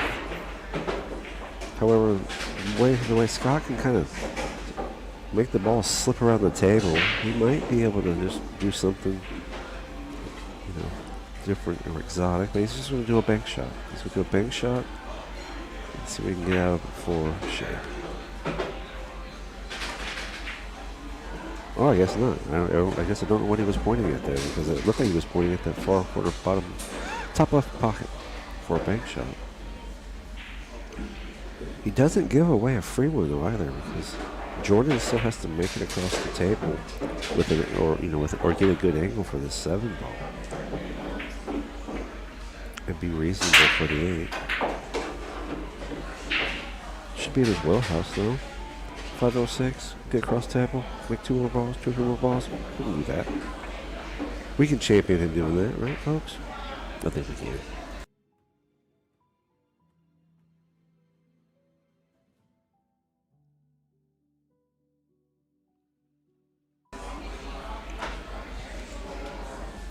I think he's got enough angle on this. It looks a little on the straighter side, but he might be able to get this thing to carry over there. Yeah, he says I want a little bit more, but thin it to win it, right? We can thin it and win it. It's very manageable still. Just a lot of times when I look at some of these shots, I look at the distance of the ball to the pocket and that speed, and then how much it takes on and off of the cue ball to where you're going back and forth on this table. You could go twice back and forth almost to get the speed, unless you really can thin this nicely pocket speed and not do too much with the cue ball and just come off that second round. So both are options, but you gotta understand which one you're doing and why you're doing it. You really focus on feeling that shot, doing it what you want it to do, and then execute. But that's always easier said than done.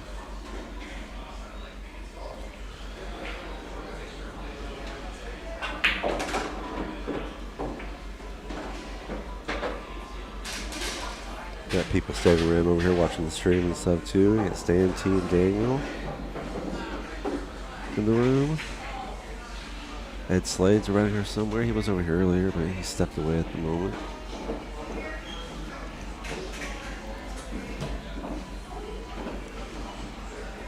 Scott looking at his option here again, and this is like one of those shots where it's challenging at a 500 level, but a 650 or better, or even a 600 or better, it's going to make this 8-ball and shape this 10-ball pretty regularly. And it's going to be 50-50 here, I believe. Nothing wrong with being 50-50, but those are the facts.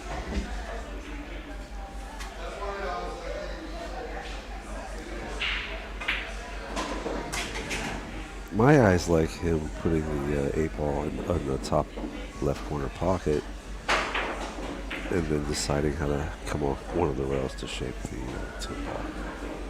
You could draw it, but that's a steep angle to draw, but it's open possible you can go forward and back 2 rails. But there's just player growth in front of you right here that we're watching as these two battle at the table. And he does it off the draw. Not a bad shot. Gets a good look at it. Doesn't quite want to be that close, but at least there's not a lot of angle with it being that close. So that's going to increase his percentage of potting this ball.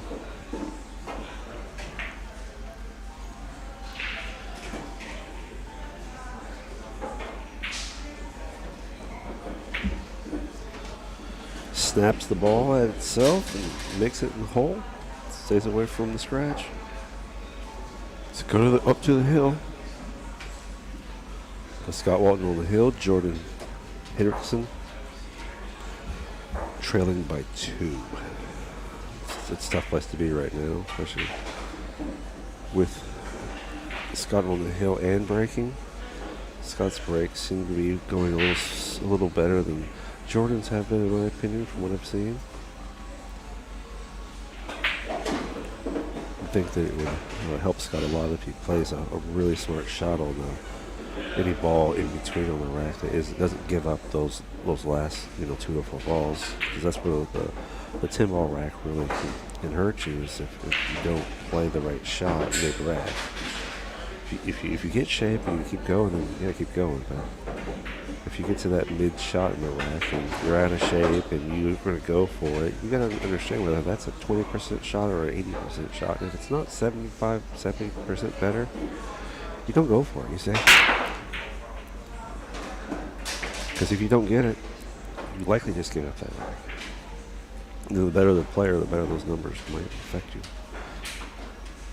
to win. So break wasn't bad. He's got the one ball's blocked up now. One ball's blocked up by the 6-ball. Could be the 7-ball, but I think it's the 6-ball this time.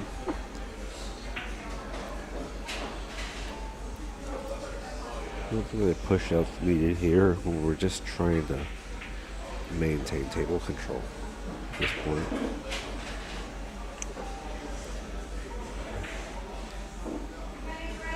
But maybe he wants to push. Maybe he sees a push he likes. Something to disrupt Jordan from getting a whole lot out of it. If he sees something he wants there. I think he's calling a ball here. Okay. I don't know if he's calling the 4-ball or the 1-ball. It might be just he's calling the 1-ball. That's the danger of that shot, though. I personally would not have gone for that shot because that's the most likely thing to happen. However, you can hit that softer, control the cue ball better, and safety that shot very well. So, but he opens it up now anyways, and here we go. Yeah, I'd said that, Val, that Jason won, I think 5-3, and now he's playing they just called him again, so now he's off playing someone else. That's what I love about being on the B side. There's not a lot you can love about being on the B side, but at least you get to keep shooting back-to-back matches. As long as you're winning, the A side keeps creating the B side and the B side, and you keep winning through the players, and you stay hot, and you come back and do something.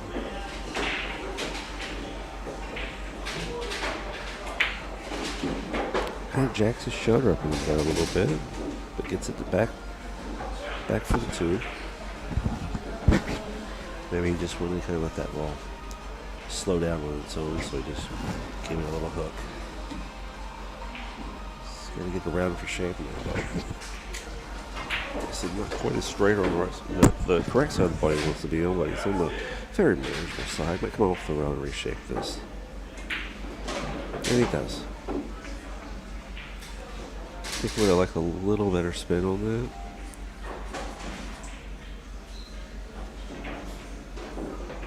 Kind of going to do the same shot all over again, I think, here, really. What's a little bit softer this time, though? It does. Keeps the angle underneath it just a hair.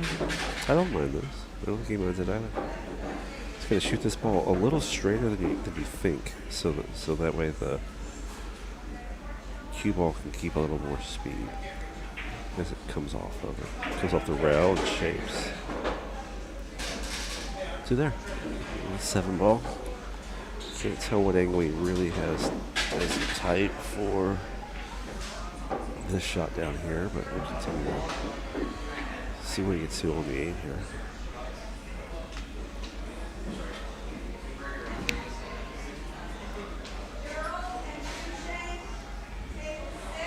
He's maybe correcting the angle and shooting it straight in, trying to stop shot, but not a bad idea. Just gonna take your time and make it happen.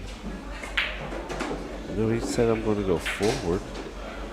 I don't think he helps himself with the 9, but at least he can get around to it now. So he can get out the 8 and just naturally come across the table and chip the 9.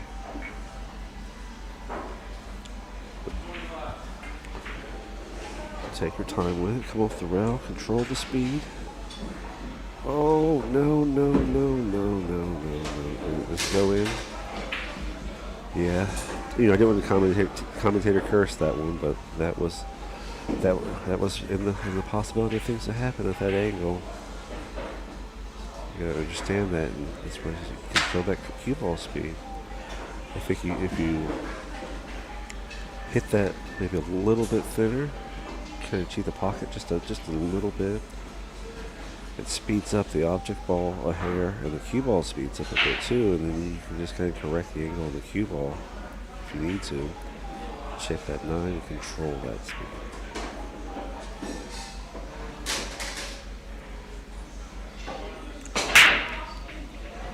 Shot that kind of fast. I think he probably just felt the speed was natural. And I'm pretty sure he'd like to get that back and go shoot that again. Spend a little more time on it. That shot's done and over with now.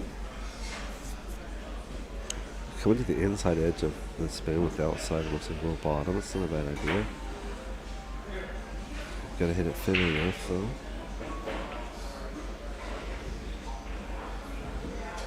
Leaves him on the rail and long. This is one of those shots and bullets. It looks like it's not a hard shot, but it's harder than one would think until you develop a sense of the shot. You really just have to know the shot, sense it, and just get down, wait for the moment, and get it done.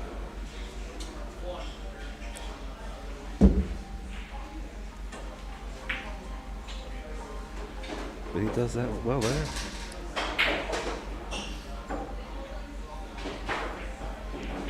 And I think that's something that, that a lot of players aren't practicing enough at times too, is like working on shooting off the rail. To get to that higher level, you need to be able to shoot off the rail as good as you can shoot any other shot, maybe better, if possible. Have the confidence to get the cue ball wherever it can physically go, with any way possible off the rail, with it stuck off the rail. Yeah.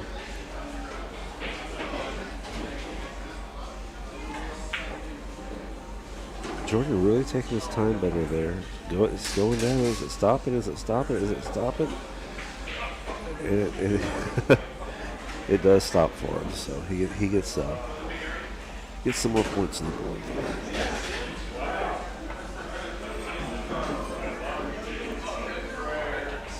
That was close and tight, but he got there. some more water to drink and we'll be back in just a moment.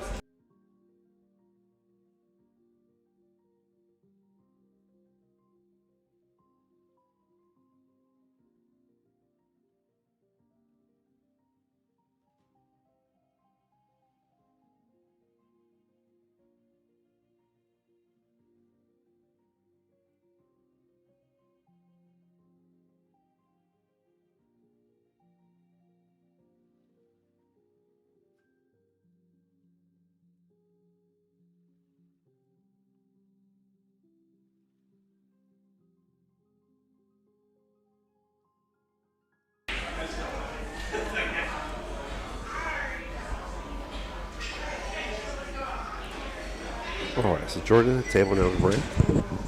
Let's see how this goes for him as he's working his way through it.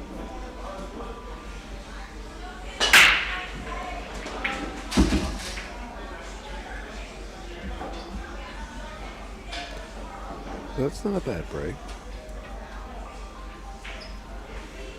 We get the 4-9 pretty close to each other, but it's possible the 4 goes by the 9.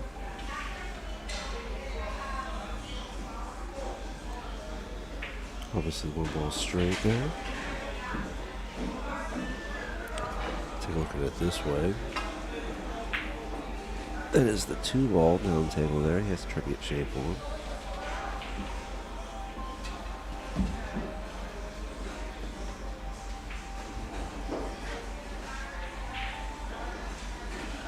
Would expect to see a draw shot here.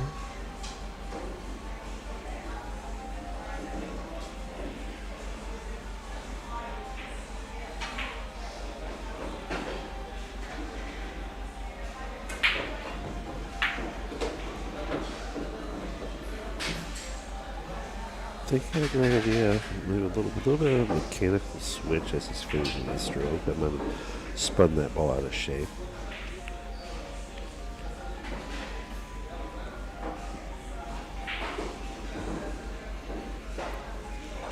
Even Scott with this cut situation here. Well, he's going to try to back cut that. I think this is a really nice safety opportunity. I don't think he should be going for this one. I think he's looking at going for it. Yeah, he's going to bank it. According to his, how he's looking at his cues.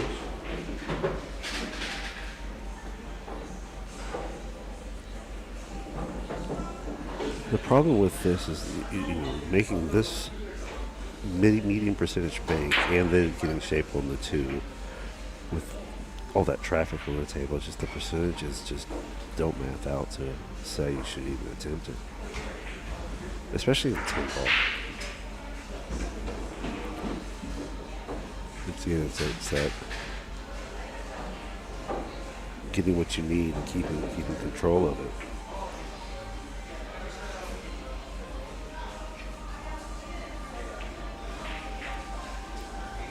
See this bank shot here. Or is he cutting the way with that first?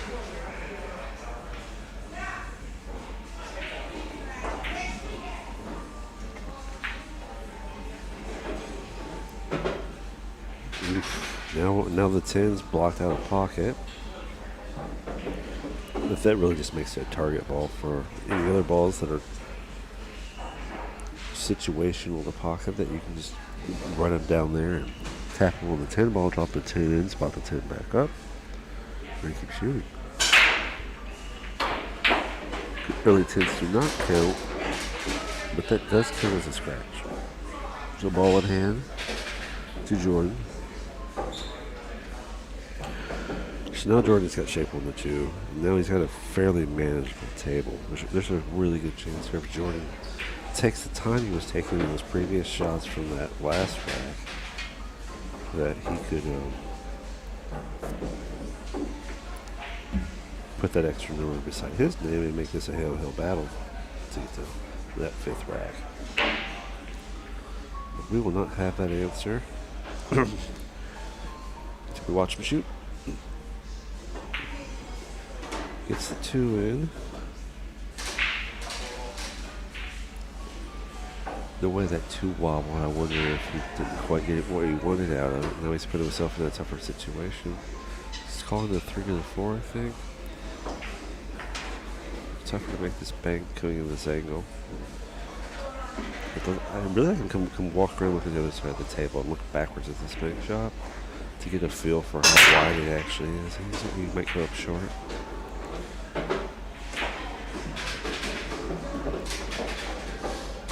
Yep, it's an option situation because he's going to 4.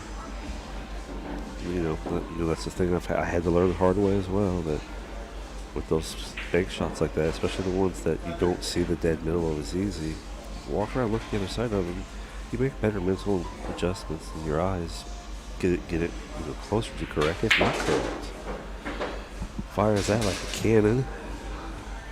Gets the 9 closer to the pocket, so that helps his cause.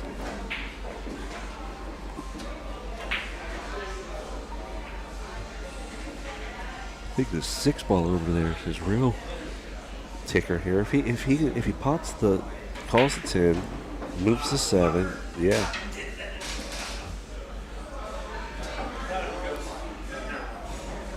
Oh, I don't know, I need to call something there or what? I don't know. Let's see what happens here.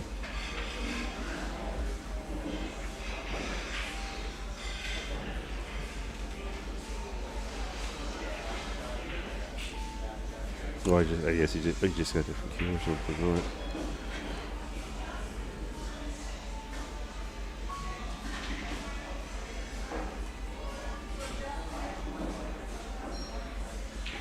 Yeah, he's just gonna make this back up. They're kind of soft. Or don't. If you hit that softer, I think you could have held it fairly easy without a lot of work and shot I think it's the 5 ball. Down terrible or 6 ball. Oh no, it's a 7. He's going for the 6. Alright, I see the situation. He still could have got that around the table. I think he got better shape without hitting it with as much power.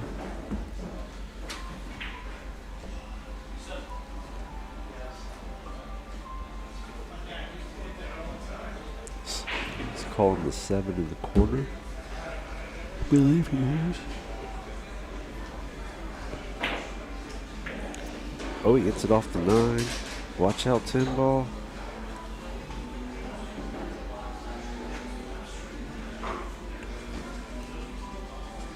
Should be a manageable back cut here. Take that. See, Scott's taking a better look at most of his shots over Jordan. I've noticed that Jordan does look at some. Scott might be hit him a little more wild gusto, but they go in fairly well. So line yourself up on the 10 ball here.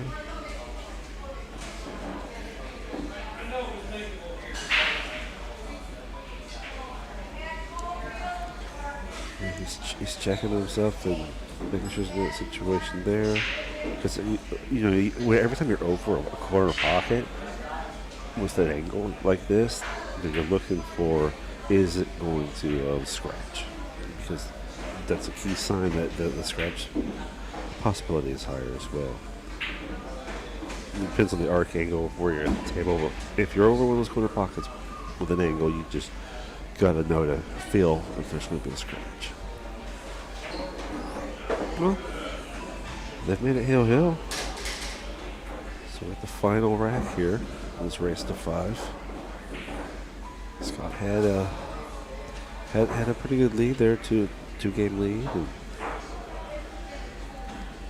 went after a couple shots that were a little wild to go for, but you know what? You make them, and you probably get out from there, and you're the champ. But you don't make them, and the balls roll weird, and here we are.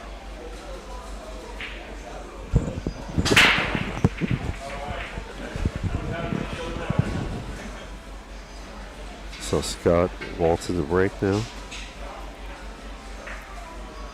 on the Hill battle. Last break, I think Scott had the one ball got kind of tied up, so this time hopefully he gets up much cleaner.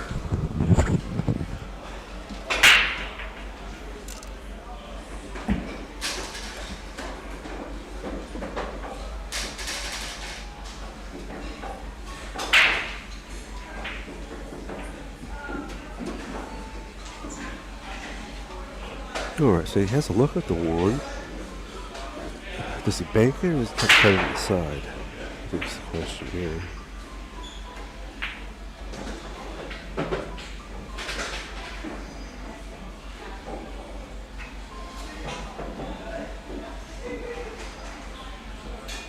Hard to tell what he's trying to do here because of the angle of the cut versus the bank. He's going for the bank though. It looked a little wide for a cut going for the bank as well, so that could have been part of how that looked.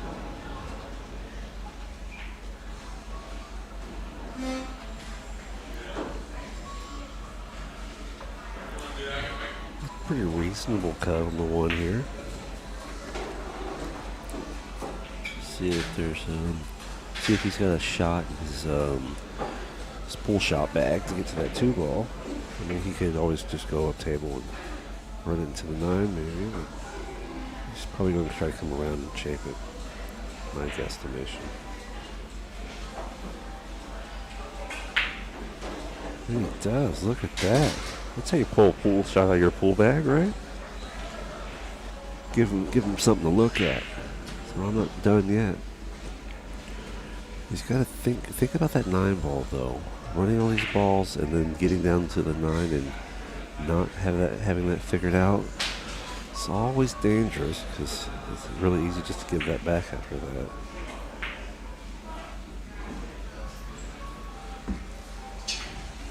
If you're going to miss like that.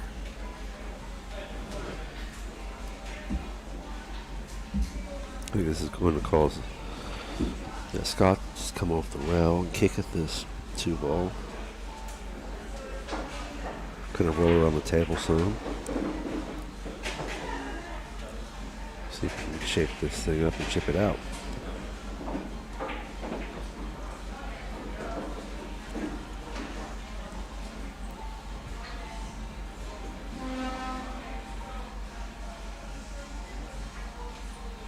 So far, Scott doing a good job to take his time and maximize the amount of information he's putting into his shot.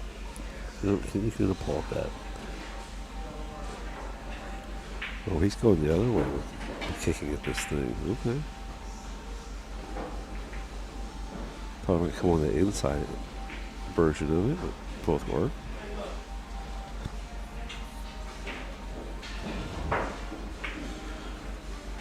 Alright, so it looks like that's the 5-ball down there. But I believe the 6-ball. And that 2-ball's way upstream. So he's got to decide if he's just going to make the 2, just safety off the 5. Or he's going to draw down on this thing and see how big he can get backwards. If you get back to the rail, he might be able to pot it. Hungry to win, I suppose.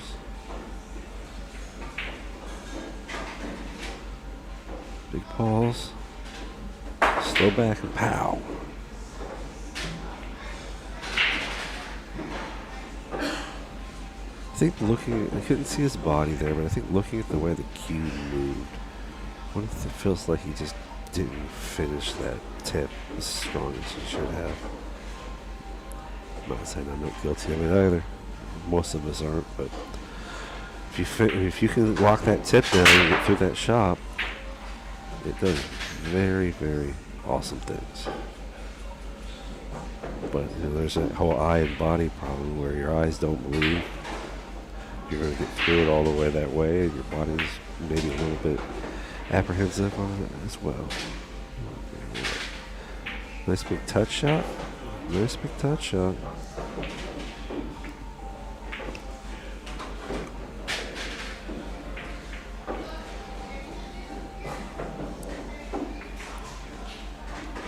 Alright, so Jordan now back at the table. And that 5-ball still tucked on the rail down there. He can kick it off the rail, move the 6 around. He can come 2 different ways there. Get down table, get behind it, put the cue on the pocket. Ill-advised. Oh, that's apparently what happened there.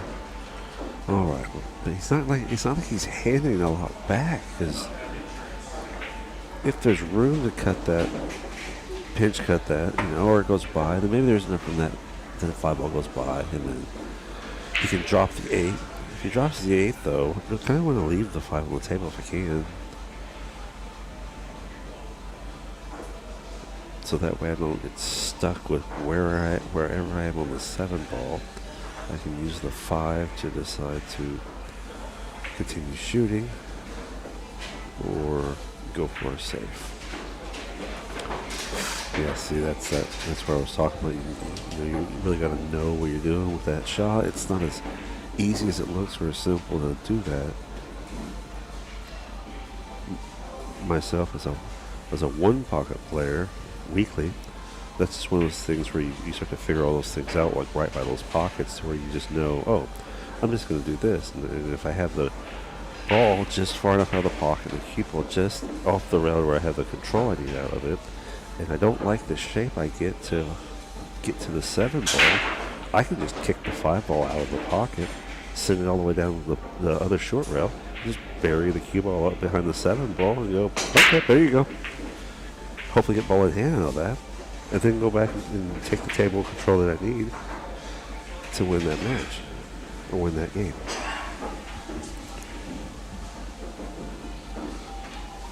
Left him a pretty unfavorable cut shot long here because it really likes to find that side pocket, so he's going to be weary of that.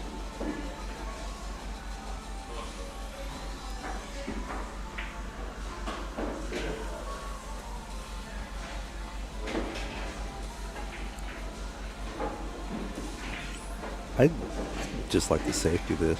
Just barely skim the 7, get it behind the 9, come 2 rails, and you get the speed right behind the 10.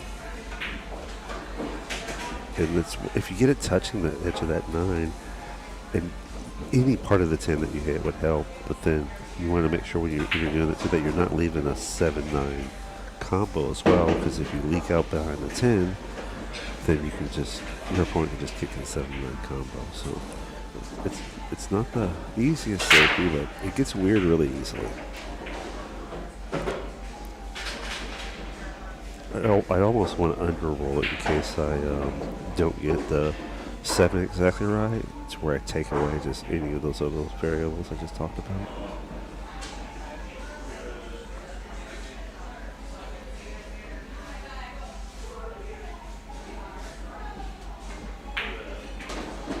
See, yeah, that's the shot there that you learn just not to go for those unless you know that you've got enough window or angle, spin, anything to keep it away from that pocket. Because that pocket gets huge when that shot's there like that.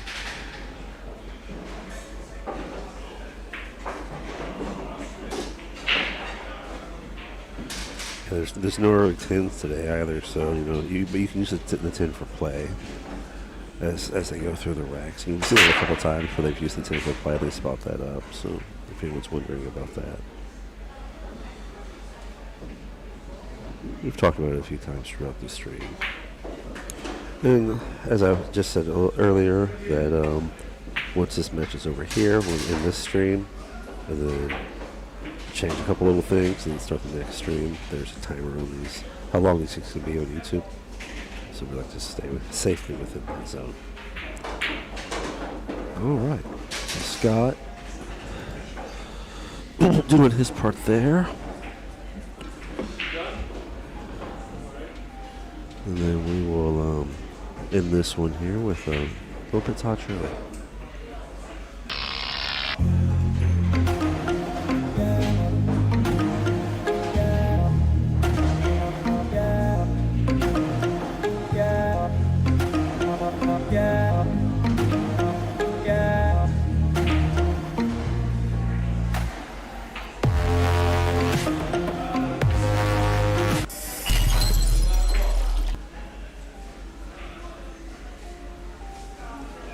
And as always, you can reach Todd on the Facebook and many other places. And for now, we'll be back here in just a few. Catch you guys on the next one.